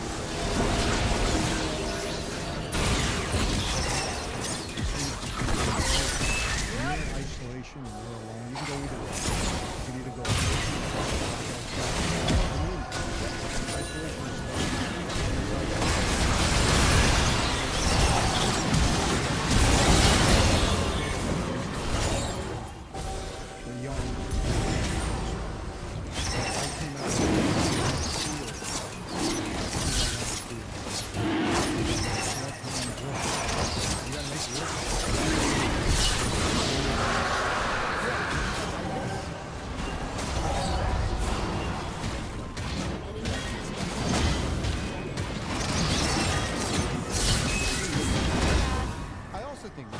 is masculinity. I think one of the core tenets of masculinity, and me personally, I blame myself for it. It's my fault. If I go to jail, even though I'm innocent, it's still my fault. And defending myself better in court. I didn't. It's my fault. I gotta tell you, I say this all the time. Okay, people ask me how to defend one of my main features, everything that goes on in my life, I take full responsibility for. Because number one, if it was somebody else that did it, I should have known it. I should have seen it. I should have not let it happen. When you do it, that's awareness. When you can take it on yourself so that the next time you don't make it happen, it's such a benefit. And people don't get it. Oh, you know, this guy did me wrong. He did. Why did you let him do it? 100%. My fault. I should have seen it. I'm smart enough. I should have known this. I've been through this. If you always take responsibility yourself, you're 100% better in life. You can't learn lessons if you're blaming everybody else for what happens. That's another thing I just cannot stand it. Everything is somebody else. This is bad. These ones, I just can't stand it. Even with my kids. Even if it wasn't, it's just because that's how you learn and prevent it. Right. And if you have that mentality,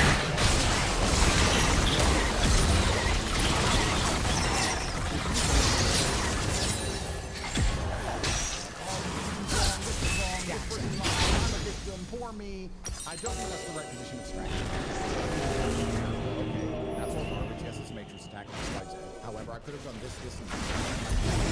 This is the next 10 years of my life. And I'm going to come out, I'm going to do my very best.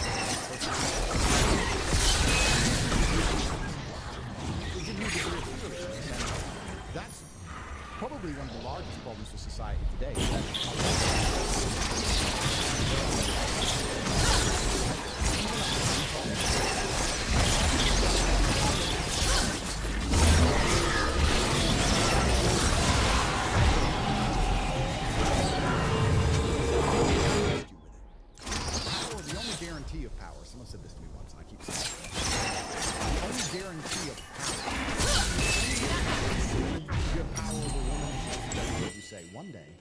she'll stop listening.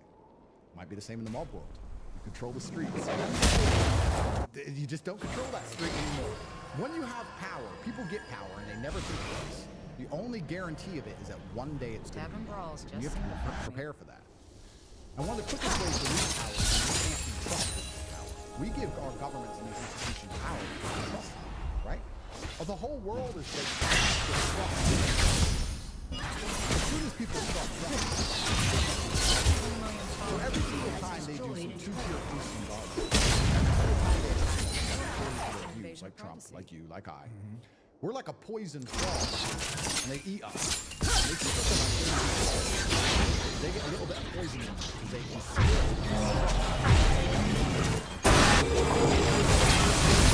can then it's over, right? Nobody's going to sit in the wall.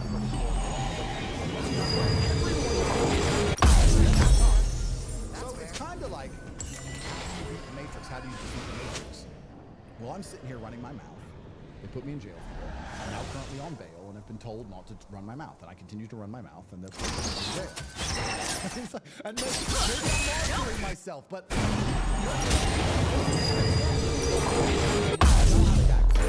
have no official gag order. However, my legal counsel was like, look, you should be careful what you say about Romanian jail and Romania, and you're inside Romania, and you should be very respectful. And I was like, oh, I am going to be respectful, but I'm also going to tell the truth. And they have to damage themselves to do what they're doing. And Talking to anybody when about people anything. lose institutions, that's when right now they don't have to be honest at all because there's still a huge percentage of the population saying the anger. Why don't we get away?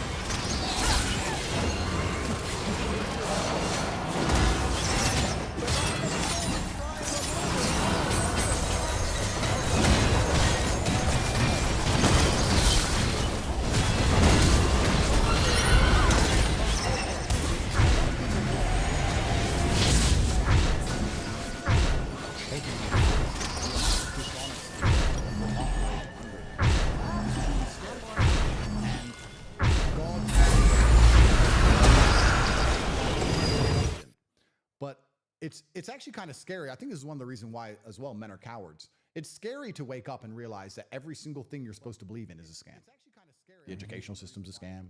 The financial system's a scam. The judicial system's a scam. The medical system's a scam. All the wars we went to are scams. And when you start to realize, oh, this is all a lie, well, then you need bravery, right? So it's easier just to be an ostrich and stick your head in the sand. And then you're going to accept the slave programming because it makes you feel better. And that's just cowardice. And this is what I think we're suffering from massively. We are. And you know another problem, Andrew, I always said this. It's not strong people you have to worry about. It's weak people that all of a sudden get power. The weak people that get power and don't understand how to use it, and it puffs them up and they think, okay, I'm God now. Yep. I'm Godzilla. I can do anything I want. And those are the people that you have to worry about. It's like a drug they're not used to. Exactly. If you're a powerful person, you go through life and you've always been treated with a degree of respect and you have a degree of respect back. But if you're the kind of person who's never been respected and you get some power, you're evil. You're evil. You literally become a psychopath. Yeah. You're evil. You cannot trust weak people with power, absolutely. And that's what's so scary because I guess in the hierarchies of old, up until very modern times, it would be extremely difficult for a weak person to obtain power. No. But now we have these hierarchies where everything's so messed up and turned on its head where the only people in power are weak. Well, that's it, because we have a generation of weak people that are now getting power, and that's the problem. And also when a weak man can be... See, anyone who does not understand that they're attacking Trump because he's a good guy has a mental deficiency. It's very simple. You don't have to agree with all of his policies. There's some things he says I don't personally agree with. Fine, who cares? Of course, you don't have to agree with everything. The point is they're attacking him because he's on the good team. Because the reason they like weak people in power is because weak people can be intimidated and scared, which is why they want them to be in power. So when they go to these backdoor meetings, people walking into rooms and saying things, they comply with the true masters and they work for the person they're supposed to work for, which is to globalize finance and not their contingency, not their constituency. That's what they want. So having weak leaders is dangerous because weak people do the most evil. Because they're too scared to stand 100%. Up. They're too scared to stand up and fight against evil. It's really interesting that the world is so brutally simple. And truthfully, a lot of it comes down to the capability, or at least the propensity, or at least a lack of fear of violence. I was having a conversation with a girl, and she was saying that, you know, oh, men like wars, men go to wars. Oh yeah, it's all men's fault, men go to wars. Okay, you don't understand the world very much, but the world is war.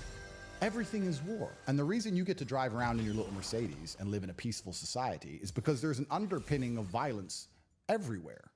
Everyone understands that if they do certain things, it eventually will end up in a violent scenario. If you speed on the highway and they give you a ticket and you don't pay the ticket and they add more money and you don't pay it and they tell you to go to court and you don't go, and then they come and say, come to go to court, and you say no, they'll come to arrest you and you say, I don't want to be arrested. And then eventually violence. We have all this paperwork on top and we have all these nice facade. But when it gets down to it, it ends up in violence. It doesn't matter if it's the legal system or your life. I'm sure you try and talk to somebody and I don't want to get in trouble. Yeah, it all ends up in violence. This is the underpinning. And when you have men who are afraid of violence, then they're always going to have the opinion they're told to have. They'll say 2 + 2 is 5. And if you say it's 4, we're going to fight. If you're scared of a fight, well, then 2 + 2 is 5. And a fight doesn't mean win. It means fight. Fight means fight. Right. I can't win when the police raid my house. I mean, I could try and win and get in a shootout and die if that would be beneficial to me in any way. But I'm not scared of getting my ass kicked. Maybe that's the difference. Come, put me in jail then. And if you have enough people who aren't scared of even just losing a fight, you can win the fight. But we have so many people who are scared of fighting at all. The number of people who were saying COVID, yeah, I know it's a scam, but why is there a but? You know that's it. You know it's a scam. That's the beginning and end to me.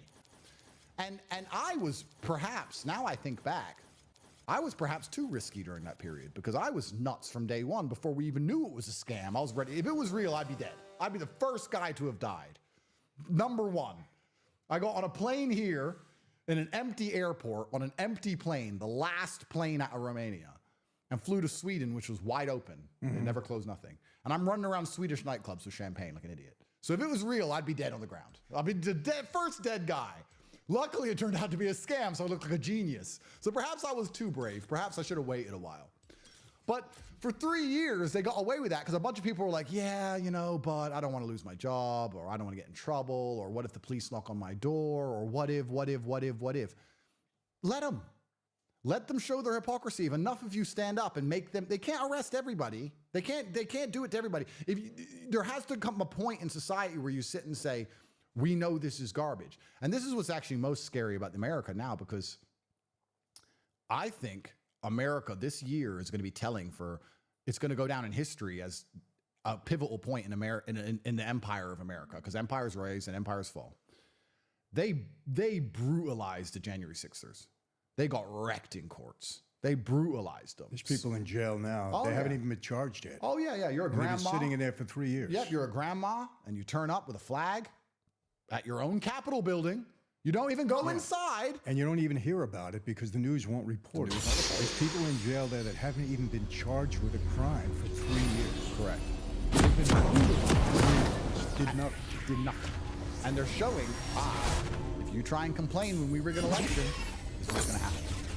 Well, that to me shows intent to rig elections. Perhaps it's a pretty logical explanation, pretty logical conclusion. And we're getting there now, and they're trying everything they can do. So what happens? This is what's going to be interesting. This is going to go down in future when they discuss societal reactions, right? Everybody knows if they rig this election. Everybody knows if Trump doesn't win, it's rigged. They also know they're going to bring trouble. They're going to let him have it. And that's the end of the American empire. That's right. And this is it. The cowardice is all they need. They've done their bit. They've shown their lesson. And there's not enough people who say, fuck it, lock me up. You can't lock us all up. You can't lock up 1 million of us.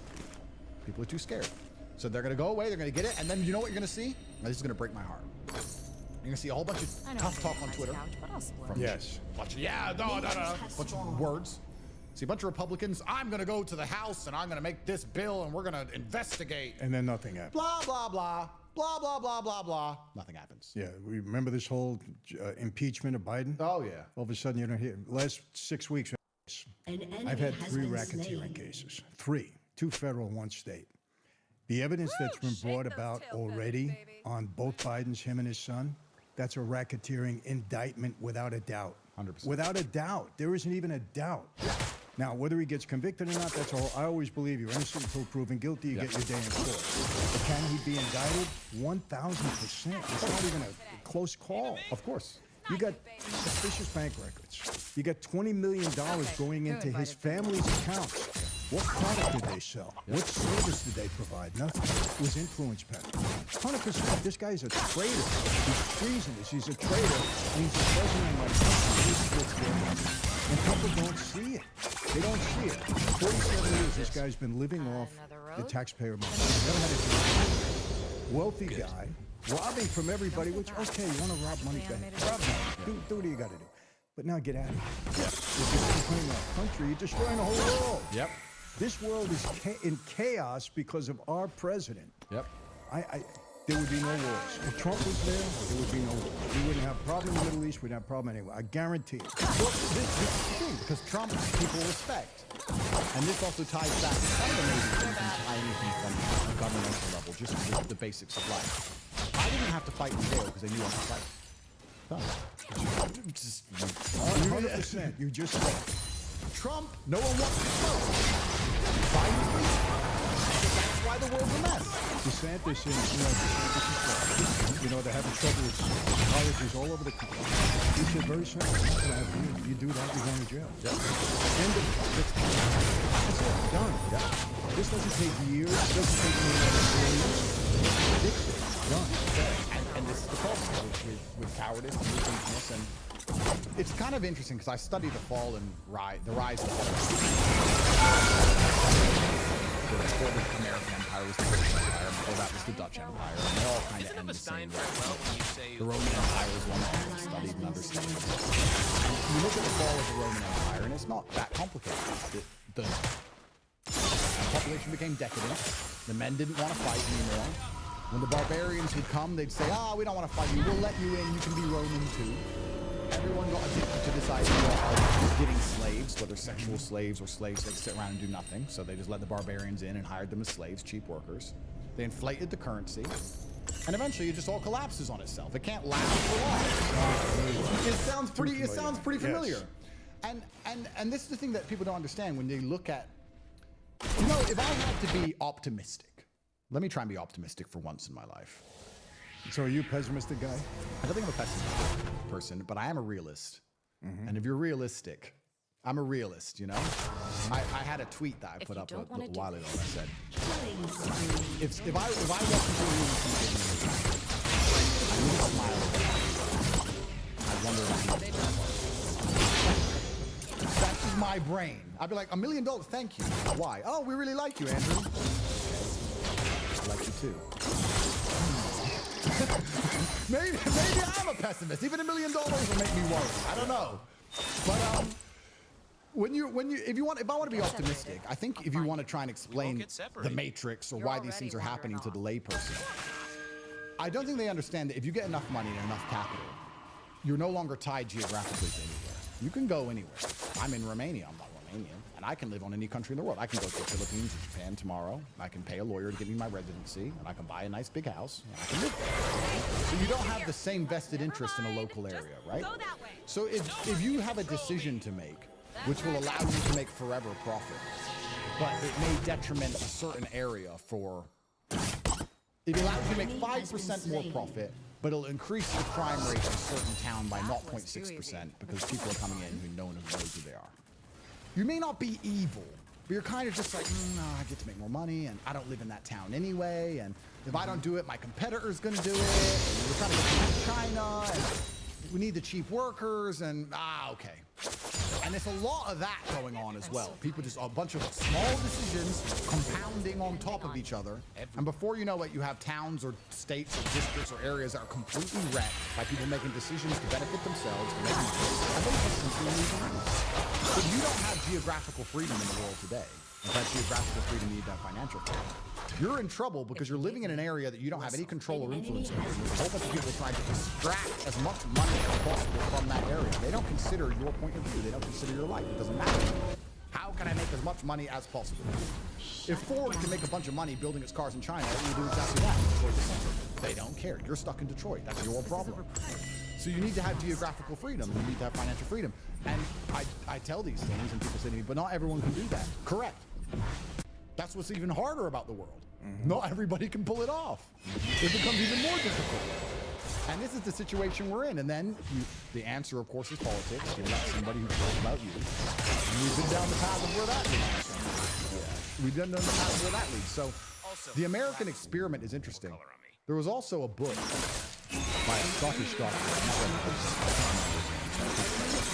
But he talked about the rise and fall of democracy. And very similar to the rise and fall of empires. He said that you have a king, and you have a good one, and you build a strong nation, and then you have a king who's an idiot. And then you don't want him anymore, and you want the people to have a decision, so you start a democracy, and then people vote in somebody who's probably good the first time around. And over time, lots of people and it gets to the end of democracy, and then people want king again. Anyone with a functioning brain would allow you to say Trump forever president, do a Putin, stay in charge of something. Anyone with a brain would say that. Right now, we'd all go back to a king tomorrow. So the democracy falls, and you try and go back to a king, and eventually another king comes, no one likes him, goes back to the democracy. The world is so cyclical. And understanding of this, you can also understand the beauty of life, because time it's all it's gonna come, it's gonna go. You just create your life and form and enjoy it for what it is. And maybe when you go truly crazy, you can enjoy the bad times as much as you can enjoy the good times, because there's no light without dark. I don't know about you, but my brother and I, our best stories are being broke. In fact, being rich has only been at all. Because if I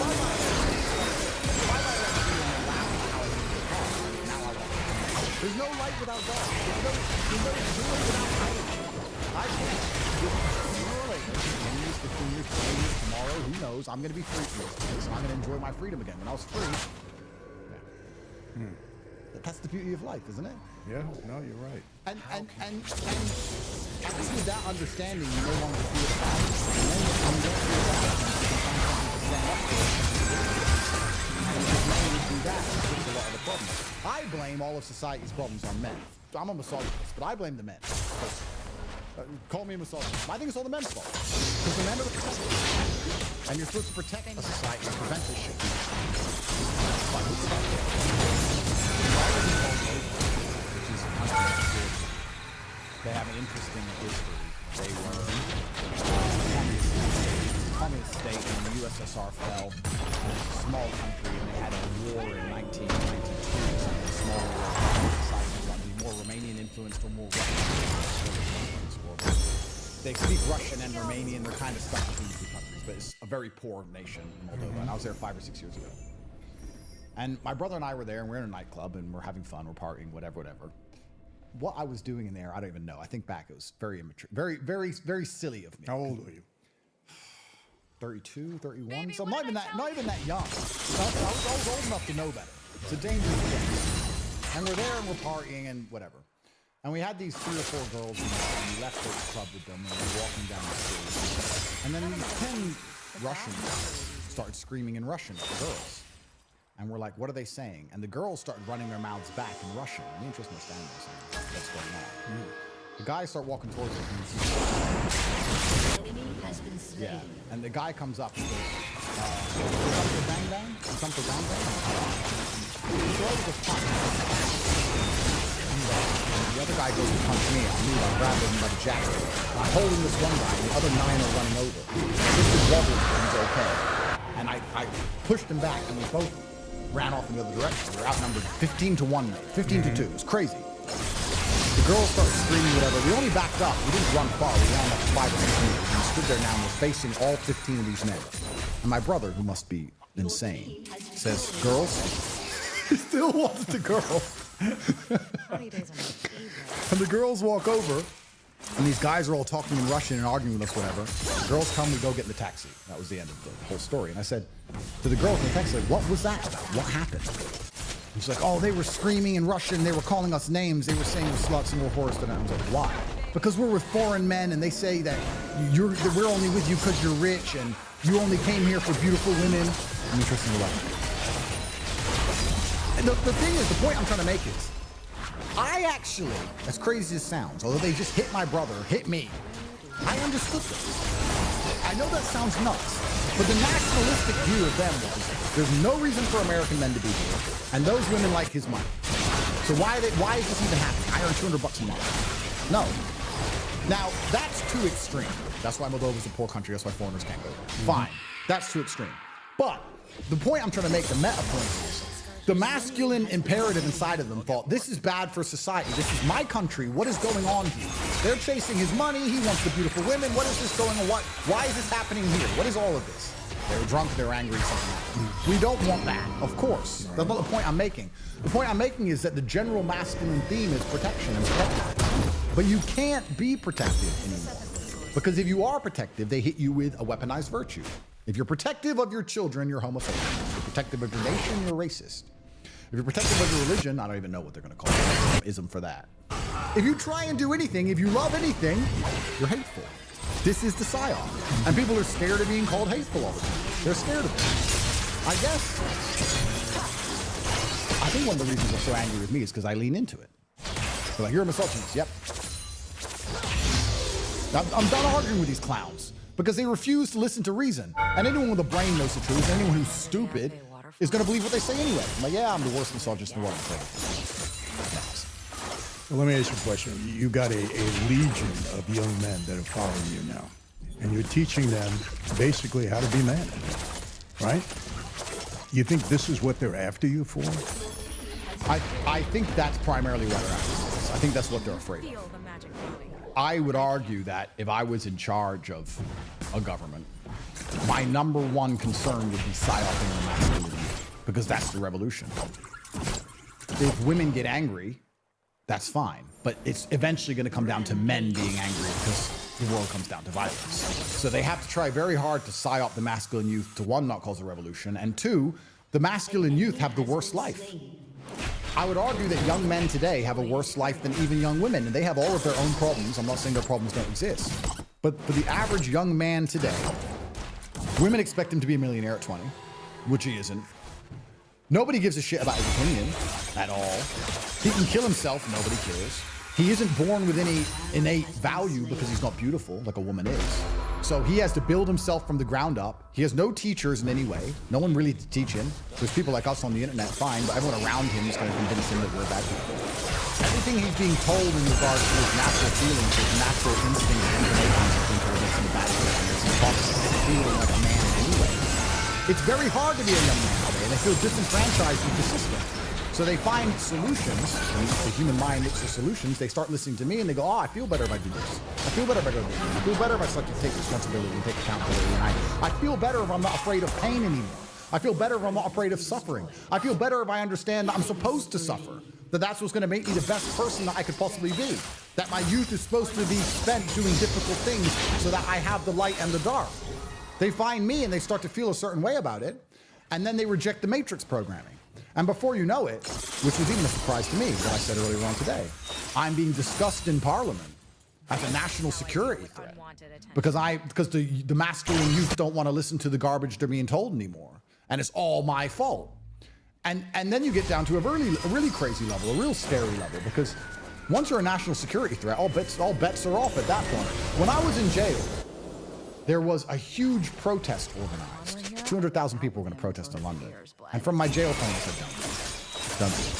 Because if they start breaking windows, if they start doing it, I'm never going to. They're going to keep me there. Because they're going to say, look what Andrew Tate did. Mm-hmm. And this is, again, how unfair the system is, right? Because when you're large online, millions of people listen to you. But they make you responsible for every single person who's ever listened, especially if that person does something wrong. If I speak and 10 million people listen and one of them's an idiot, one of them's a moron, and goes and does something stupid, they're going to say, I made him do it. They're going to blame me. Now, if I listen to a Taylor Swift CD and then kill myself, they're not going to say Taylor Swift made me kill myself. No, of course, because she's on their team. Right. But if you're not on their team, you're responsible for everything bad that's ever happened with your name even remotely connotated. I've had people tweet at me saying, oh, we found this guy and he's killed his girlfriend and he followed you on Twitter. I mean, 9.1 million people follow me on Twitter and I don't know who they are. What does that have to do with me? Am I responsible now? And they want you to self-censor. They want you to be so afraid of this attack that you don't say anything which could ever possibly be misconstrued. The truth is about speech and human language is that everything can be misconstrued. Drink water. Good for you, don't you lie. Drink too much of that. If I say drink water and turn down,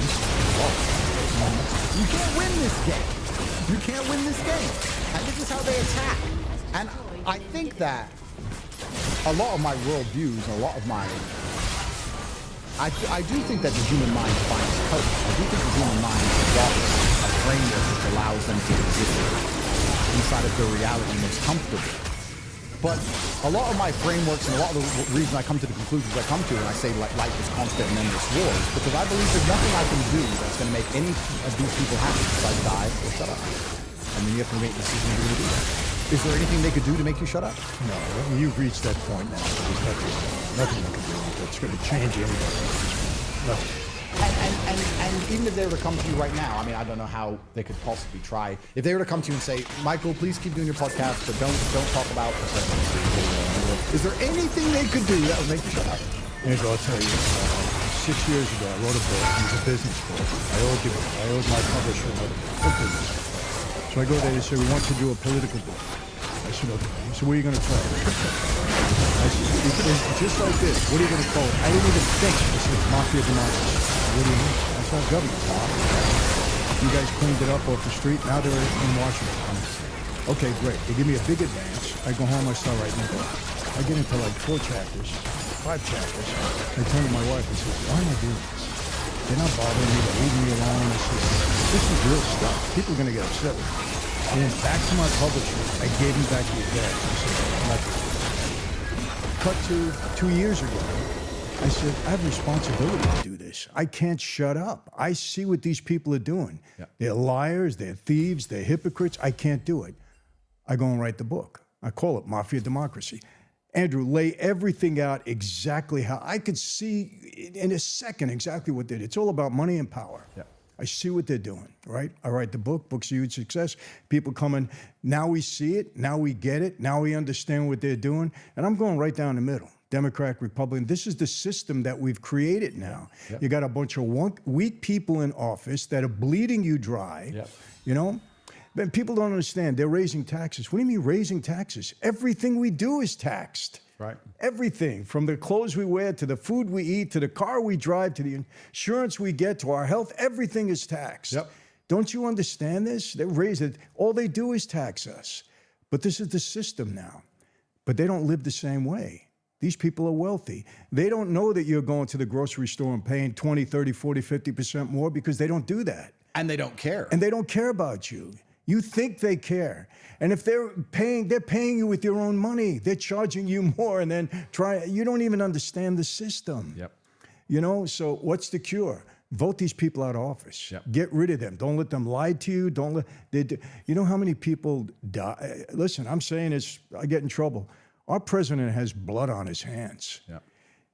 Andrew, if you know human trafficking is coming over the border, real human trafficking, yep. Not the BS with you, real human trafficking is coming over that border. Opioids and fentanyl coming over the border. You know, I saw the Border Patrol agents. They showed me a block of fentanyl, maybe 3 times the size of this. Mm-hmm. They said, Michael, this can kill the entire world population. Wow. It's coming over the border and we can't stop it. You know this? You're the president of the United States. You know this and you don't close the border immediately? I had a kid drop dead in my house. He had a bit of fentanyl this big, like a drop of a pinhead, within 10 minutes, dead in my house. Insane. You know this is happening and you don't put a stop to it. You know there's human trafficking. You're in charge of this whole country, the welfare of people that trusted you and put you in office. You don't stop it immediately. What more evidence do you need? And this is where the whole conversation gets spiritual because... But you see, but then they get mad at us for talking about it because it's the truth and they can't accept that. That's right. They want to shoot the messenger. No.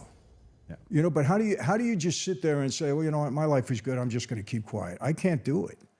Because you'd have to be soulless to do it. I can't do it. And this is where the whole conversation gets spiritual because when I say the people in charge are demonic, they're 100% demonic. They worship Satan, whether they admit it or recognize it or not. They do. It's absolutely demonic. And people say, oh, you're crazy. What do you mean about a bunch of Satan worshipers? The scenario you just described could only be accepted by a Satan worshiper. Someone who has no concern for anything but themselves. And if you look at the Satanic Church, a lot of it is down to just absolute selfishness. The Satanic Church will teach you all that matters is you and how you feel. Exactly. And no, you don't have to care about anyone else. If it makes you happy, that's fine, which is, we can tie back to our earlier conversation about hedonism and people being obsessed and self-obsessed. This is why they push certain things they push. This is the reason why they try and convince the whole population they're depressed. Depression is a low energy state. You're not going to go to revolution if you're depressed.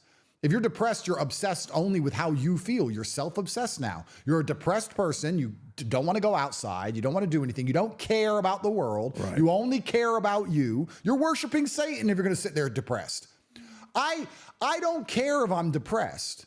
I have things to do, and I am not going to allow people I care about to be at detriment. It doesn't matter. It doesn't matter. I'm a full-grown man. I have things to do. So they're trying to push all of this, and it is demonic, and it's satanic. And once